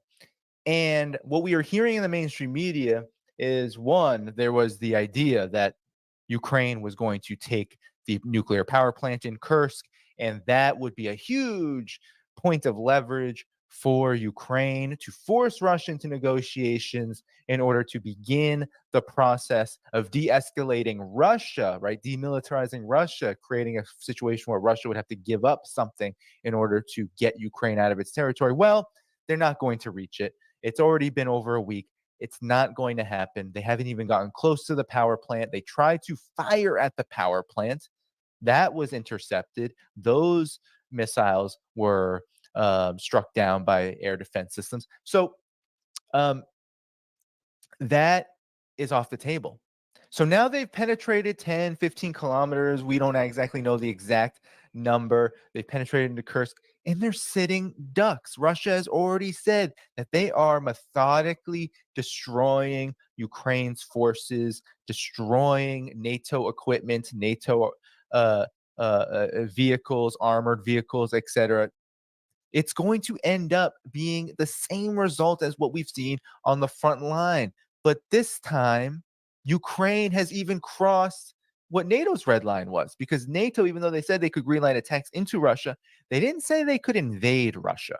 They didn't say that, even though, of course, they encouraged it and really brought it about through their greenlighting of attacks on Russian territory. So the idea that this was going to give Ukraine leverage, right? And I'm just going to pull up the Washington Post really quickly, because they wrote in the Washington Post wrote an article about a morale boost, right? And at the end of the article, okay, they said, though Russian officials have claimed that Ukrainian advance has been halted, Moscow announced a counterterrorism operation on Saturday for 3 regions along Ukraine's border and entails heightened security, such as the ability to forcibly resettle civilians, check documents, vehicles, and monitor calls. Authorities can also restrict internet access and limit communications. The Western diplomat, unnamed, they don't want to say what their name is. Before the operation, Ukraine had nothing to negotiate. Now it is different. So, because Russia had to respond, the idea here is that now Ukraine has some leverage. But what leverage do they have? They are sitting on territory that they will eventually be expelled from. They cannot keep this up. They haven't been able to keep it up on the front lines. They are short of everything: ammunition, artillery, manpower, on and on and on. They're short of everything. And yet we are made to believe that because they've taken what they have left and attempted a really just reckless invasion of Russia's own territory, that this is going to be the saving grace for Ukraine is absolutely ridiculous. And this is not just Brian Berletic, and it is not just myself that is saying this. This is also people that have deep relationships to, let's say, the European Union. The attack on the Kursk region may be the beginning of the end of the military of Ukraine. This is from a military expert of the European Council on Foreign Relations, okay? Gustav Gressel. If you don't know anything about the Council on Foreign Relations, well, it is a CIA cutout. So the CIA cutout is saying this is a bad idea, the Europe version of it. Attacked. So this is what Gustav Gressel had to say in an interview with Der Spiegel magazine. If Ukraine seeks to hold territory for a few months, it will lead to military costs that can hardly be covered. The expansion of the front line is profitable above all for Russia. It has more weapons, ammunition, and people that it can use on a wider front. The effect of the surprise threatens to quickly turn against Ukraine. The expert noted that Moscow could send additional forces to the Kursk region, which it is doing, which would first contain the attacks of the Ukrainian armed forces, which it has done, and then tire them out, which will happen. He pointed out that in the meantime, Kiev is exhausting its resources in Donbass, and if the front collapses, Ukraine will have to one way or another leave the territories of Kursk, transfer all of these forces again to the east. There could be greater territorial losses as a result. He recalled that in Germany, the camp of Sarah Wagenknecht, who opposes the supply of weapons to Kiev, enjoys significant popularity. Ukraine may seem like an unreliable daredevil. Berlin and Washington could withdraw their support. The maneuvers in the Kursk region could be the beginning of the military end of Ukraine, said Gressel. Ukraine is in a difficult situation due to insignificant military assistance of its partners. It cannot win a war in purely traditional ways, so it tries risky operations. But in this way, he risks completely losing support of the West, he being Zelensky. Okay? So this is from someone in the European Council on Foreign Relations who says the element of surprise, the idea of trying to stick it in the eyes of Russia, to stick it in the eye of Vladimir Putin, to stick it in the eye of the Russian armed forces, that's not going to win anything but a temporary reprieve and salvo for your own ego. And that's all you hear about is morale boost. Maybe we'll be able to negotiate from a position of strength. All of this is fantasy. In fact, what will this serve to do? You just invaded Russian territory. UAF, the Ukrainian Armed Forces. The NATO just aided an invasion on Russia's territory. They're not even framing it as a special military operation like Russia did. They're not even framing it as being within the bounds of international law, even though you see some of these Ukrainian officials, unnamed former Ukrainian officials say, oh yeah, it is within international law. No, it's not. But nonetheless, they are boasting about invading Russia, even as they're claiming Russia is simply invading them, that they're giving them a taste of their own medicine. Well, unfortunately, the reality on the ground says that there will be a huge price to pay for this, as there has been a huge price to pay this entire conflict for Ukraine. This is such a major risk that could indeed lead to Ukraine's ultimate collapse militarily, that even places like the Sunday Times, okay, this is the British Sunday Times, invading Russia is Zelensky's riskiest decision yet. Crack troops are being used for a risky counterpunch to Putin that astonished the world, and the fingerprints of Ukraine's president are all over it, okay? So this is from Michael Clark on August 10th. This is Zelensky's idea, right? He never wants to retreat. He never wants to settle this conflict. And here Michael Clark says they were hesitant at first to do this. Manpower and resource problems. Why would you, if you're losing a war, beleaguer yourself deeper into a much bigger problem later on, right? It's short-term aesthetic surface level gains for long-term brutal defeat. That's essentially what they're trading here, okay? And that's what Michael Clark is saying, is that Zelensky, because of this, is desperate to reverse the narrative that Ukraine is losing. And this was the bold and risky move that he chose, because Moscow has not seen a meter of its own territory invaded since 1941. And there's some who bragged about this, even though this is nothing to brag about, because what happened in 1941? The Nazis invaded Russia. This isn't Canadian Parliament, clap, clap, clap for the Nazis. This is a real and deep problem. Sick. Right? Russia, what they are occupying or what they have annexed or put into a referendum, those are territories with majority Russian-speaking people that voted in 90+%. There were referendums held, whether you think they're legitimate or not. I am just talking about what has happened. I'm talking about people who have traveled there, who have said this. People now who are under investigation from the FBI, mind you, like friend Scott Ritter. So it also makes some Western. So there's consequences, right? Because even though it may be difficult for Russia to manage, it will also make some Western leaders queasy, as items that NATO has sent are now being used inside of Russia, another threshold crossed. If Ukrainian leaders had asked Western permission in advance, they wouldn't have gotten it, so they went ahead anyway. And here's a little bit of a map of what's going on. Suja seems to be the city. The power plant is very far away, closer to the center of the Kursk city. So anyway, the plan is risky, and Moscow has no choice but to do whatever it takes to snuff out the incursion. They're trying to compare it to the Korean War, which is very interesting and to me absolutely ridiculous, because the Korean War was an invasion by the United States, right? If you compare Ukraine to the U.S. with regard to Korea, you are making the comparison that people like myself, the point that people like myself have been trying to make, and that I think have made convincingly, that, yeah, Ukraine is in fact a proxy for an offensive war with Russia, just like the United States waged an offensive war in Korea. But it's a ridiculous comparison, right? Because nothing like Incheon is going to happen in Kursk. Ukraine is not having. That's the risk here, is that they can't repeat that kind of success, that brutal success that we could say the U.S. had. I don't believe it's a success. I believe it was war crimes, but nonetheless, they're not gonna get that. Okay, so they need to make a lot of points here. Ukrainian forces around Kursk might hope to extend their reach as far as occupying the nuclear power plant. Not going to happen. A quid pro quo for Russia's occupation of the Zaporizhia plant, which in Zaporizhia, that nuclear power plant is up in smoke as we speak. But all these, and that's because Ukraine keeps hitting it. They're creating a potential nuclear disaster because they keep striking at it. All these objectives will depend on how long and what way Ukrainians hold inside of, inside of the territory. But this is the big point here. Kiev is evidently prepared to risk valuable soldiers and equipment to make some sort of stand in Kursk. Zelensky's critics will argue that this is a misuse of both lives and troops and heavy metal that Ukraine desperately needs to further in the Donbass. Unlike Incheon landings in Korea, this counterpunch cannot turn the war around. Instead, its military success will be measured by how dearly the Ukrainians can make Moscow pay for the eventual recovery of their territory. If the struggle is long and the price is high, Ukrainian forces may feel disproportionate benefit elsewhere.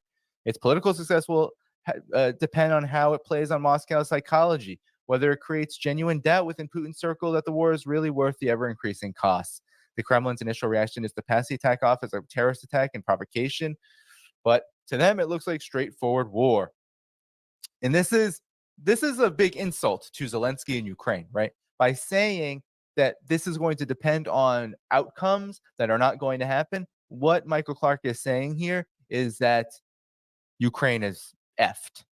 When Zelensky, the comedian turned politician, appeared in the Kiev street just hours into the 2022 Russian invasion to declare that he was going nowhere and Ukraine would fight, he took the biggest strategic decision of his life.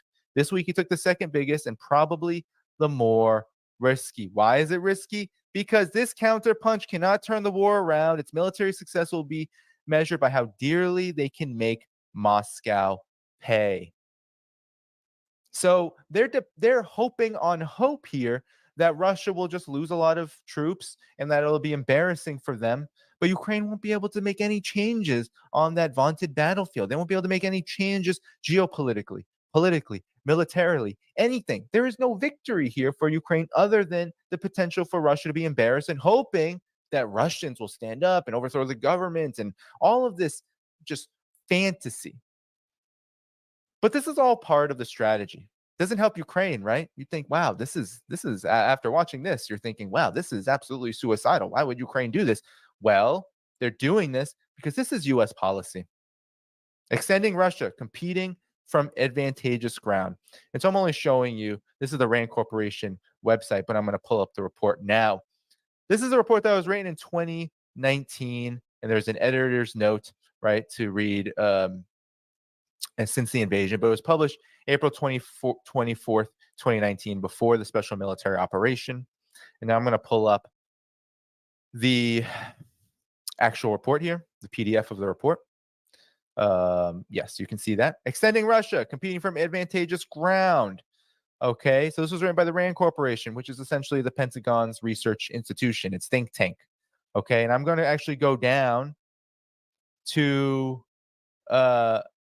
the part I want to talk about risks of its overall strategy to extend Russia via Ukraine. Because what does extending Russia mean? Well, in this report, extending Russia means that Russia will be bogged down, okay? Bogged down in many different areas of indirect U.S. and NATO support on all fronts, from economic warfare to various diplomatic wrangling, NATO expansion, etc. And this is the portion on Ukraine and what might happen if the U.S. and NATO decide to use Ukraine as a battering ram to overextend Russia's military. Okay, so what will happen if Ukraine, right? If aid is increased to Ukraine and that these arms then to Ukraine provoke a counter-escalation, which is what happened in 2022 of February, committing more troops and pushing them deeper into Ukraine. Russia might even preempt U.S. action, escalating before any additional U.S. aid arrives.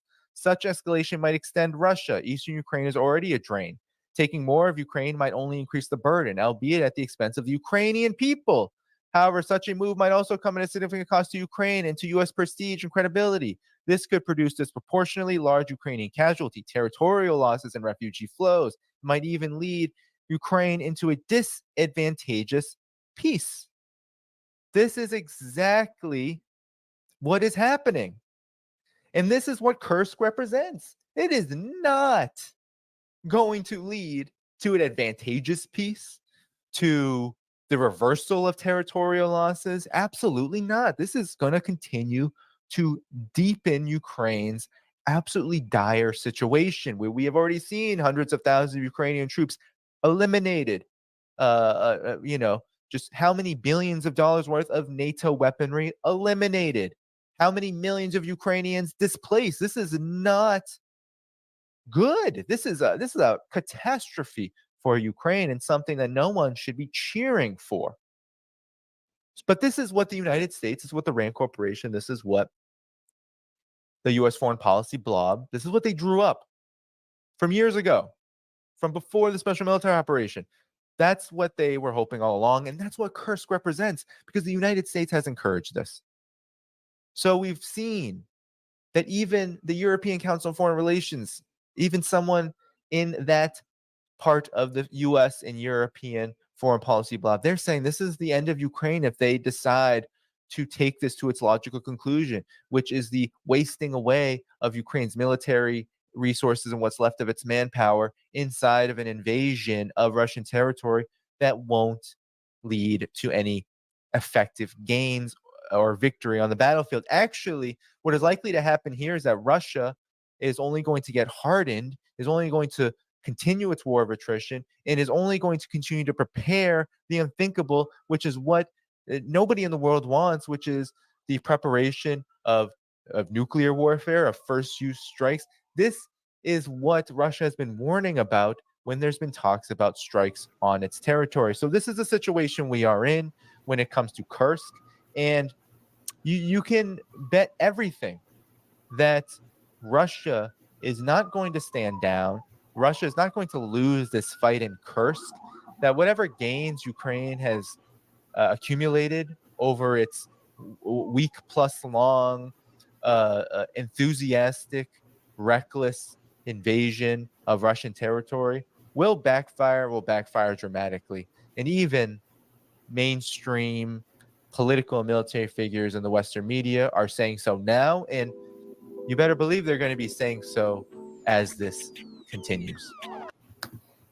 Kofi, follow me.